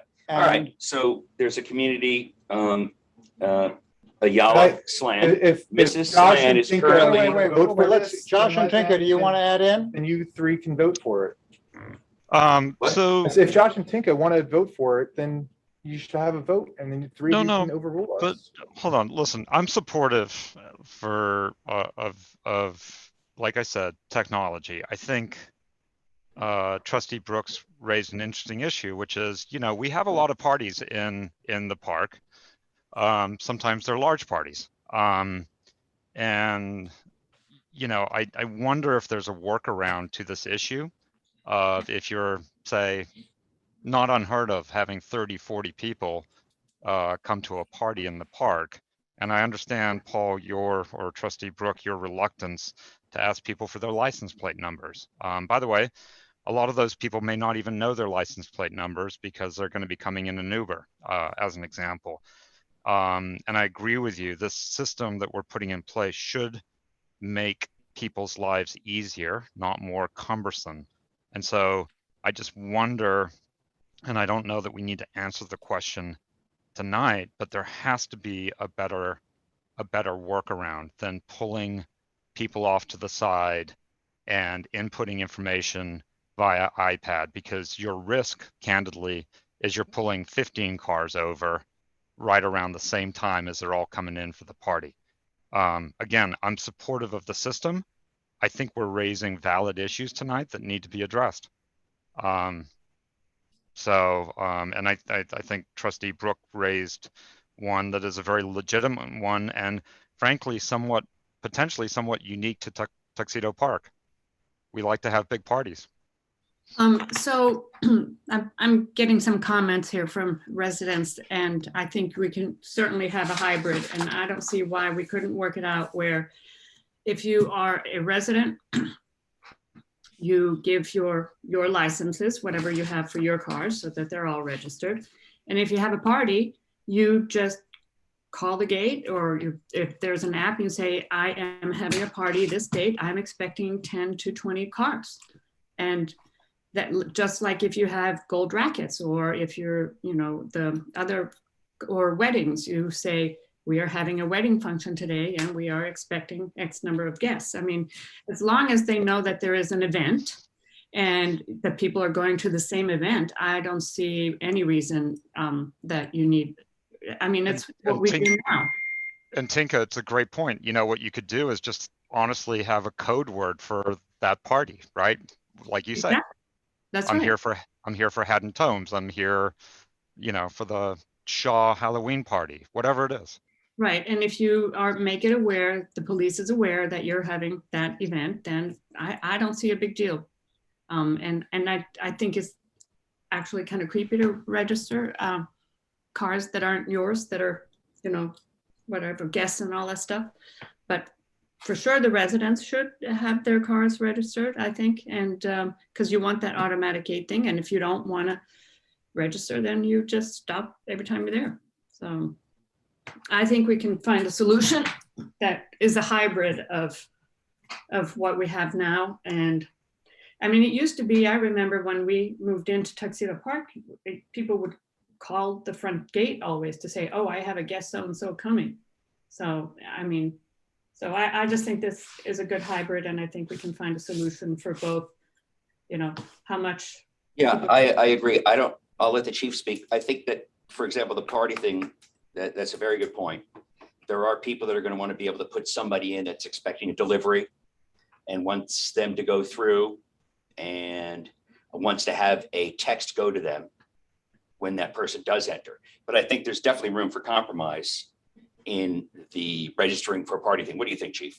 The whole point, again, for the resident visitor management system is for the everyday guest that's coming. Your nanny, let's say, or you have an Uber coming to pick you up every day, or a car service. That's for the resident, not for a party. I mean, for a party or for a big event, it would be come to the gate as normal. That wasn't even suggested. Amazon, I can't tell you how much Amazon deliveries come in at all hours. Right. That's certainly not something where I'm going to say I got an Amazon delivery. I mean, the answer is, look, if this doesn't work, I'll be the first to recommend we disable the whole system and go back to what we had before, right? I am very concerned that you have a system that's going to be cumbersome and user unfriendly, right? That is not workable. And as long as you are developing the workaround with us, we can go forward with it. But I am totally against something that's burdensome. The administration of this system has not been put in place. The only thing we're discussing is if we want to go to this type of system. As far as how we're going to, if we're going to allow residents to even put people in, that's a decision that the board needs to make. No, that's, look, I buy, that's why the comment was, Tinker's comment about a workaround. Right, and, you know, Chris's comment was, I don't want to just kick the can down the road. You know, and I don't want to put fingerprints on anything again. I just like one and done. But the answer is, you have a sense of what the concerns are.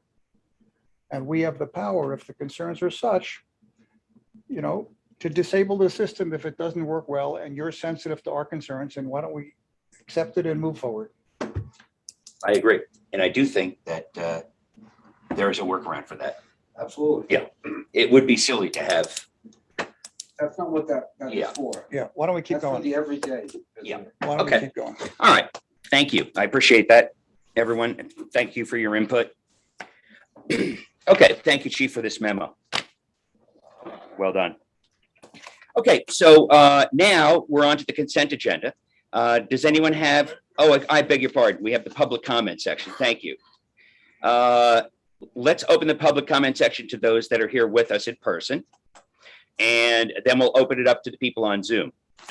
Public comment is now open. Thank you, Mayor. You're welcome. Good evening, everyone. My name is Mark Citron, 30 Acoma Road. I'm here today on behalf of the Weewha Beach Club to make a brief statement, primarily in response to the memo that Denise Tavani prepared, specifically with respect to her reference to the fact that the Beach Club submitted a proposed 2022 lease, and therefore she did not believe it was necessary to contact us to discuss the possibility of co-management or some other type of arrangement for the summer of 2022. On August 18th, I stood before you, Mayor and trustees, and I asked specifically on the record for the committee chaired by Ms. Tavani to contact me or the president of the Weewha Beach Club to begin negotiations with respect to the summer of 2022. That was in August. August came and went, September came and went, and here we are in October. Pursuant to the lease from 2020, the terms required us to submit a proposal for a lease for 2022 by October 31st. So by mid-month, having not heard from Ms. Tavani or anybody from the village to begin the negotiating process, I felt it was necessary to put forward to the board a proposal with respect to 2022. I'm here today to tell the board we are still ready, willing, and able to engage in substantial negotiations with Ms. Tavani or any designee of the board with respect to the possibility of a renewal of the license agreement for 2022. And I want to make it clear that the fact that she did not reach out to us was not our fault, because we were waiting for a call because we had asked for a call and that call never came. So I would respectfully request that you, Mayor, you members of the board, or Ms. Tavani, again, reach out to me, to the President, Bonnie Taguchi, to the Vice President, Jennifer Steinler, to engage in negotiations. And I appreciate, Trustee Brooke, your suggestion with respect to a grant to the Beach Club in exchange. I'm not committing to that, but that's the type of discussion we would like to have with you. And all we ask is that you sit down with us and we begin a conversation so that hopefully we can reach a fair and just resolution and renew this agreement for the next summer. Thank you, gentlemen and ladies. Thank you, Mark. Thanks. Thank you. All right. Any other comments from people in the room? Okay, well, let's open it up for the floor on Zoom. Anybody that would like to make a comment, please raise your hand.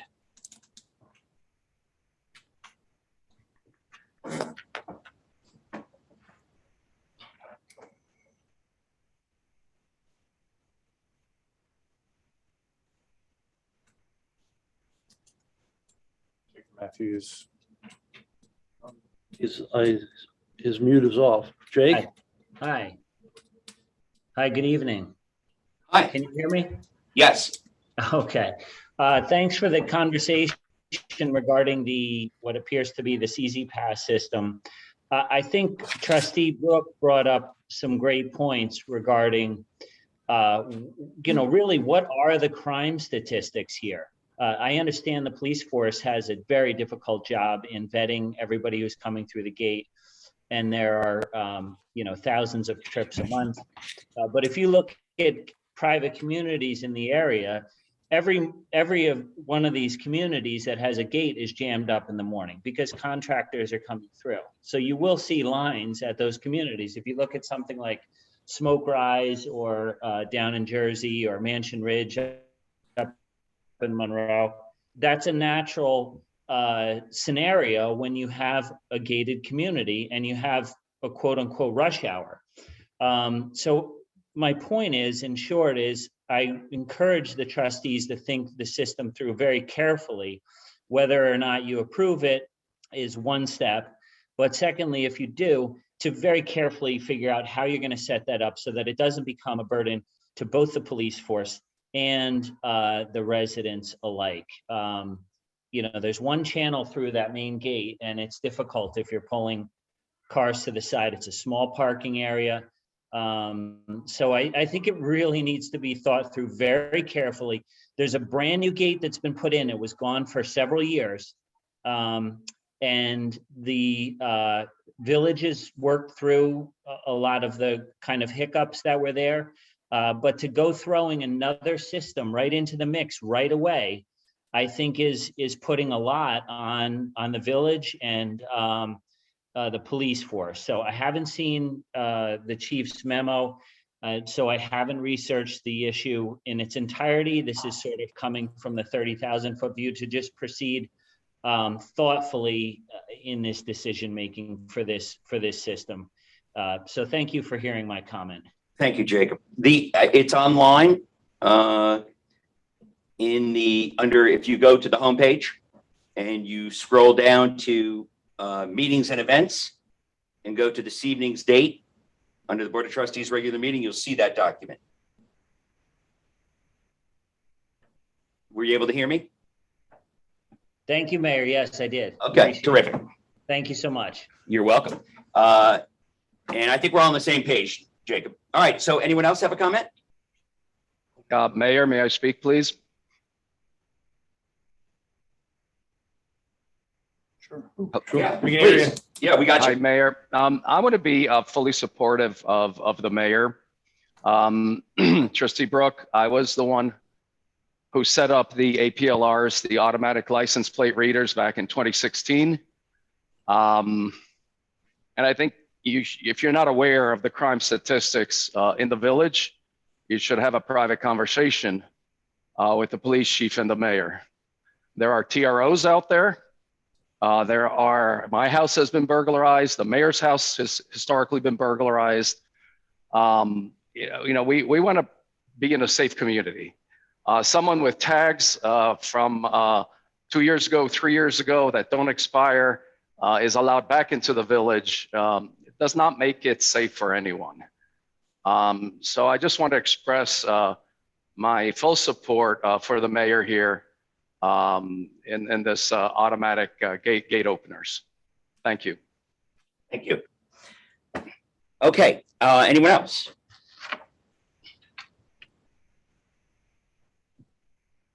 Good. Last call. Okay, thank you. The period is closed. All right, so let's move on to the consent agenda. Mayor, can I- Sir, one question. sure. Halloween, Sunday night. Yes. We plan on closing off Clubhouse Road. A lot Yes, of sir. people have been inquiring, so if we can just put it out there, so. everybody I will. knows. Thank you.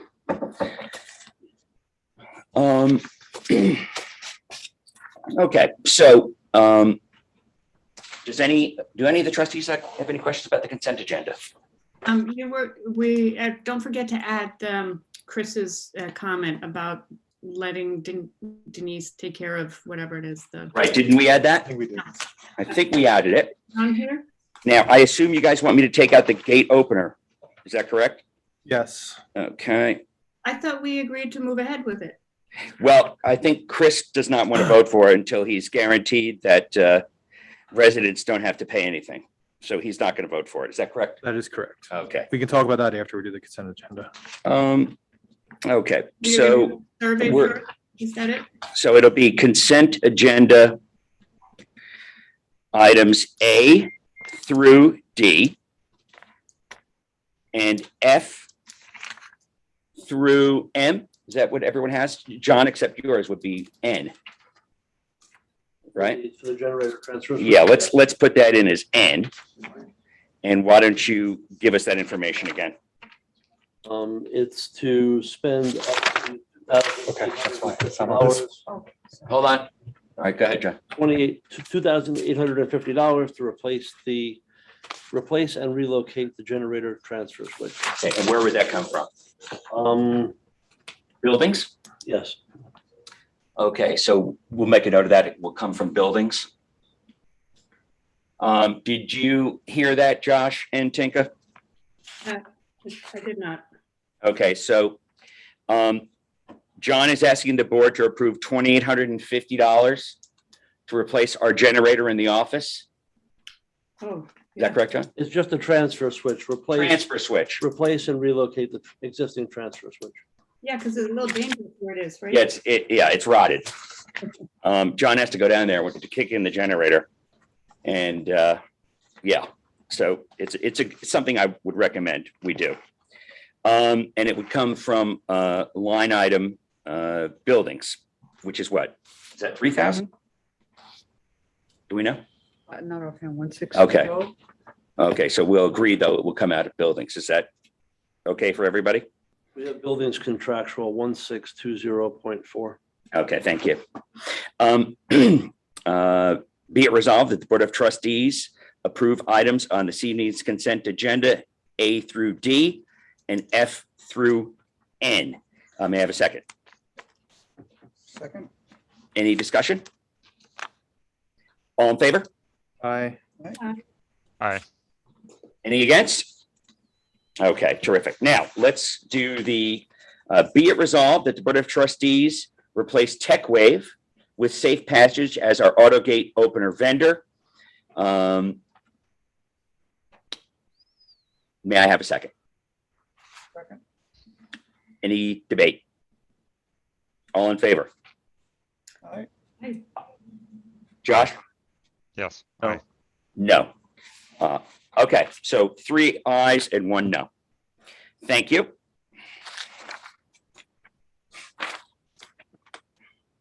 Okay, so regular agenda.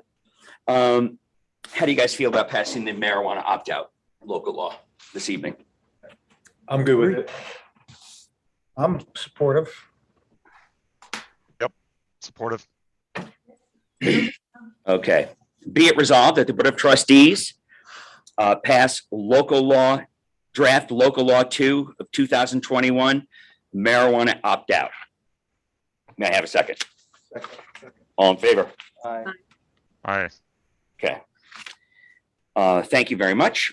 Now, there is, I sent you guys a list of proposals that we got back from the village engineers for relocating the DPW and village office to a piece of property owned by the town.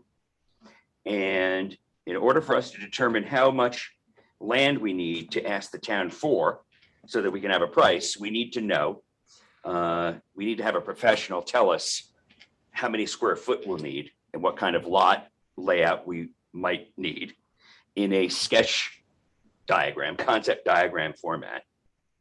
And the lowest price we got, was it 39 or 35? 39. 3,900. And I would like to ask the trustees to approve that expense out of buildings. Before I pass, propose the resolution, does anyone have any questions? Should we second it in discussion, or I can mean, discuss now? Yeah. So just quick question for council. So I don't know what it's zoned, what the town has a zone for right now, but would this process be the town agrees to sell it and then we can rezone it? No, the town would rezone it. So it's still, I'm sorry, so town sells it. Would we annex it? Well, I That wasn't. was actually what I meant to say. Okay, Would okay. we annex it and then rezone it? You know, Or- I'll leave that to someone like Rick, because Okay. the answer would be, we could do that. It might be more cumbersome than having them change the zoning to industrial or, I mean, because the town's going through a whole zoning thing right now. right, and they're aware of this. Okay. And I just want to make sure we're not spending money and Right. it's impossible to do because the town's like, we're not rezoning it. You can't Yeah, build a that- freaking DW. that's a great point to bring up. That has not been discussed with me. Okay, so as far as we know, generally, there's no showstoppers. What I know here. exactly is that they're doing a rezoning, and they're very much interested in maintaining the baseball field integrity Mhm. and other areas along that front, because they want to zone it for commercial. And they see that, and you may know this as well, that they see that as a potential way to expand our town, Okay, our hamlet, yeah. because there's really not a lot of space.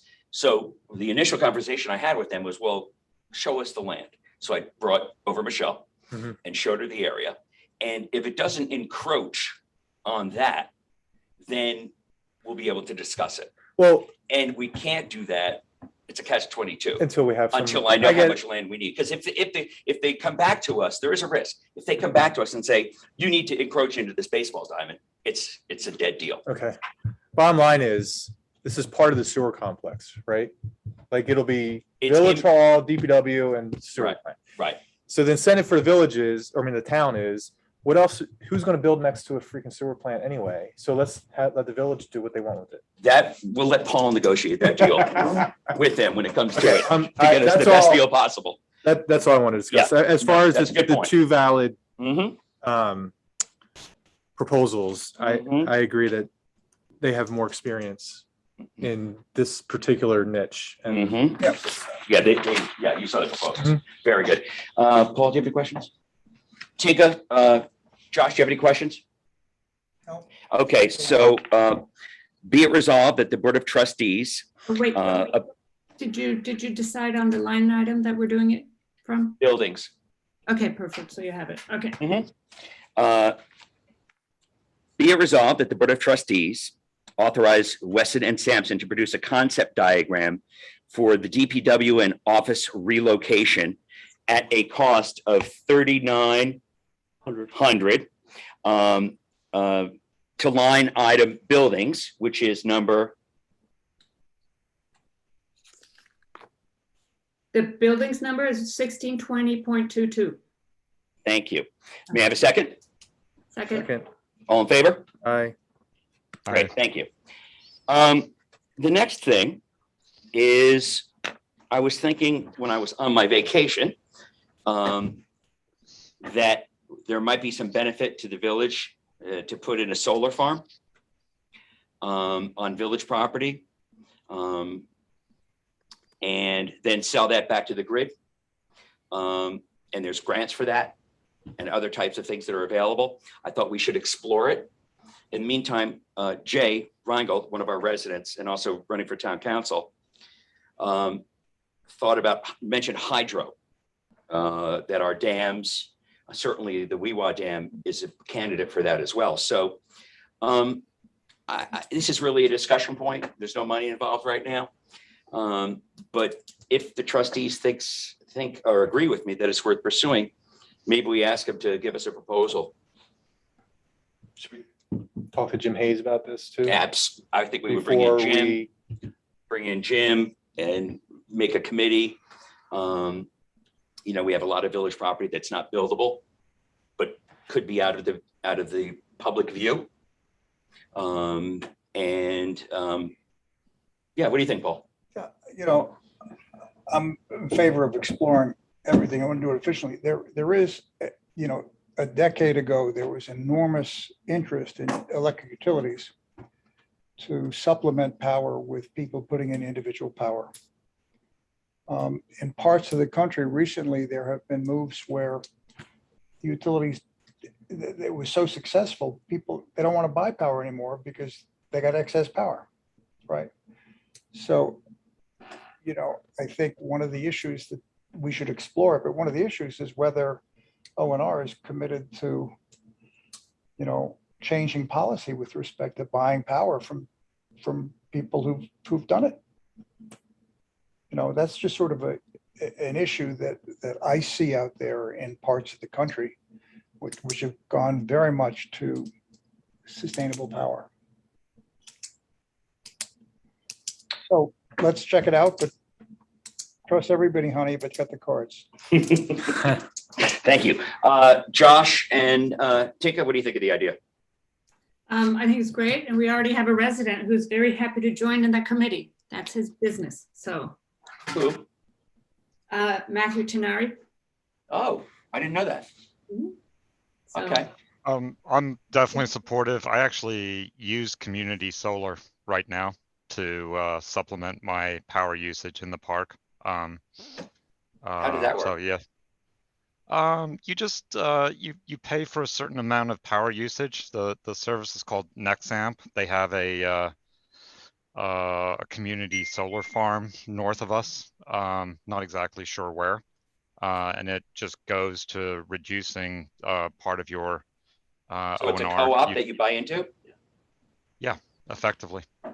Wow. Yeah. This does have potential. Okay, great. I'm glad you all are interested. Let's see. Yes, the concept drawing. Okay, so the Weewha Park Committee has gone out to several landscape architecture firms to receive some concept drawings for the park in terms of its potential. I wrote the RFQ, and the companies are asked to compete. So they're providing the concept drawings at no charge, and which is appreciated and typical in this industry. They have visited the site, had a number of conversations with them, reputable firms. And we're anticipating some concept drawings within a month. And then the next step would be to discuss with the trustees moving forward with one of them and establishing a strategy for moving forward. In other words, would we be willing to pay for it? Would we want to have donations be part of that, and so forth? But I wanted to let you know that's where we stand. Anybody have any questions about that? What's the footprint that you asked them to design? That's a great question, because right now it's the existing. But of course, But not the DPW. yeah, of course, the potential is there for a phase 2, which would make it spectacular. Yeah, that's a great question. Right now it's phase 1, Okay. which would be just the existing area that's used for the park. Paul, do you have any questions? No, I think phase 1 is great, and, hopefully when they do phase 1, they're aware that there could be a phase 2. Yes. But great, let's go forward. Okay. Keep going. Josh and Tika? I'm all for it. Okay. We're almost there, Paul. Okay, so let's see. We have a resolution for the Freightliner and hydraulic spreader. Did you all get the documentation? We have the revocable license agreement. You holding that in abeyance? Where's that? Oh, thank you. Okay, thank you. I think that, the Weewha Beach Club sent a proposal for the 22 season. And you heard the committee's report and you heard Mark's response. So, I think it speaks for itself. Personally, I would have preferred that if the Weewha Beach Club was interested in negotiating, that they had made that identification in the cover letter, which didn't, but it's no big deal. So my attitude would be to ask the committee to interface with them and see what they have in mind in terms of negotiation. You mentioned something which was some sort of grant. I mean, I think that should be brought up with the committee as a possible alternative. I think we should be open and willing to negotiate with them for next season.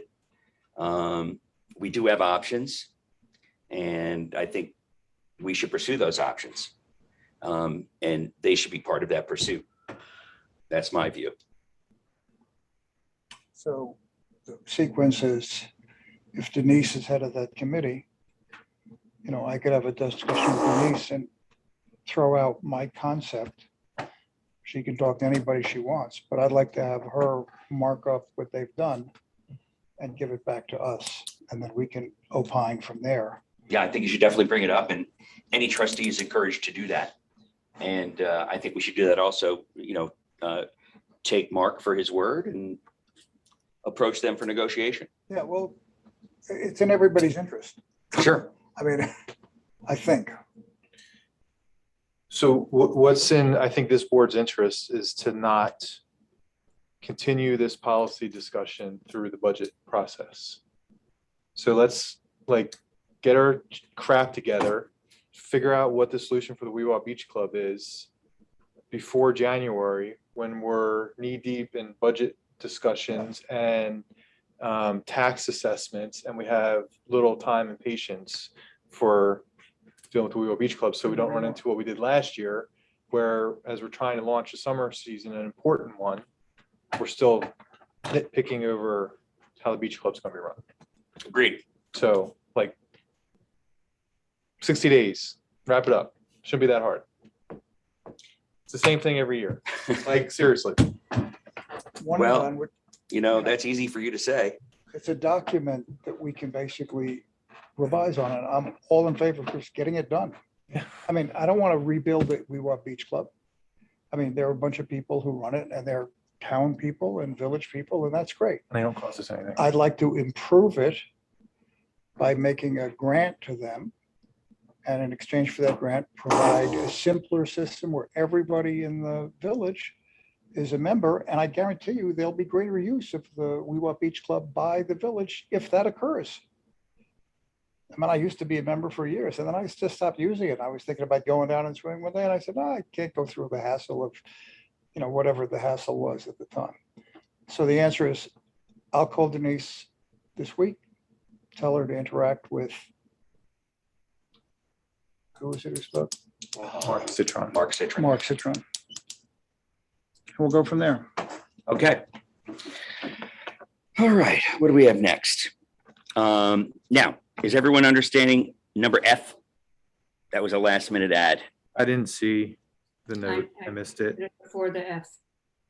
Okay, why don't It looks pretty cut and dry. do you want to take a moment, Elizabeth, to describe what's going on here? The police department is buying another vehicle, and the DPW, John can fill me in on that because he did more of that than I did. Right?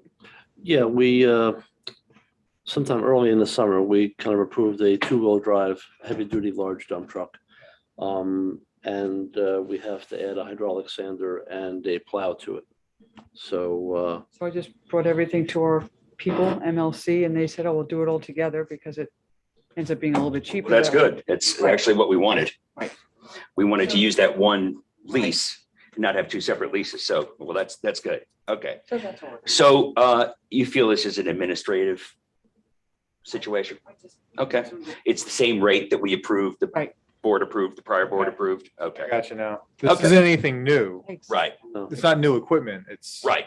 Well, new payment terms. what is new We've is, already approved it. yeah, except the spreader we didn't approve Right. because it's a different size for the new vehicle. But it all, I gotcha. but you do recall Yep, that there was yep. going to be a balance of money that we Yep. could use Yep. as long as you did it within 18 months and we wouldn't have to pay a penalty on that balance. Okay, terrific. Paul, do you have any questions? Josh, Tika, do you have any questions? Nope. Okay, be it resolved that the Board of Trustees accept MLC financing proposal for a 5-year tax exempt lease purchase of one Freightliner 2106 and hydraulic spreader for the DPW at a cost of $148,031, and one police interceptor at a cost of $47,895. 5 annual payments of $43,260.98 will be made, charged to budget code 3120.22, and $10,815.24. All right, I'm a little confused here. Police for their portion. So 25% is police and then 75% is DPW. Okay, and so did I read that correctly? Yes. And budget code, thank you, 5130.2, which is equates a fee of $32,445.74. May I have a second? Second. Second. Any questions? All in favor? Aye. Aye. Any against? Ayes have it. Okay, do we have any audit of claims? Would you like to read that? Yes. We have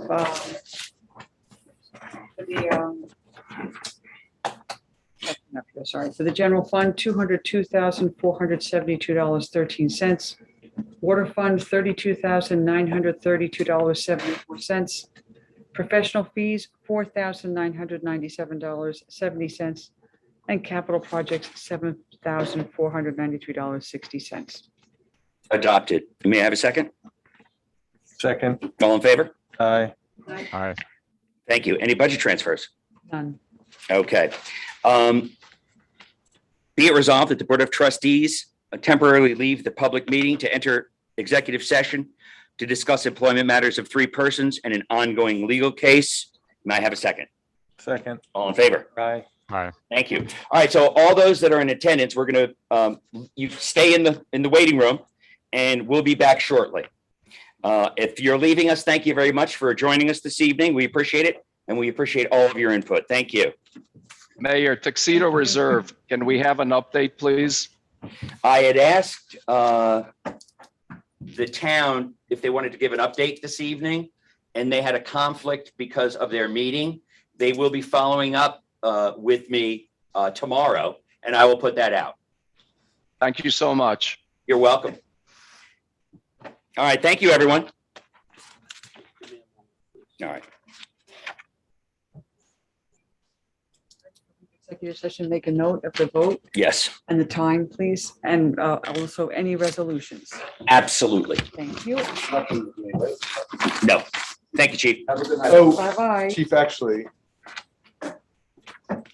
I'm not gonna talk about it here. The PDA negotiation, I put some more notes together. I'm still not done. I told you I would send it to you. Yeah, we're still on. So I'll send it to you. Have a good night. Thank you, Chief. Thanks, Chief. All right. So now I have to leave the room, right? To go into Oh, you another. just No, did you it. just stay put. Bear with me for a second. Oh. It's coming. For your signing pleasure. I've been signing my took us off.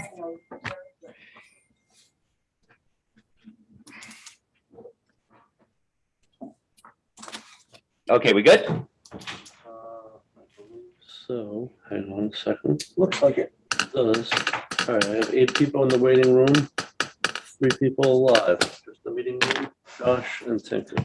Okay, so first of all, thank you, John.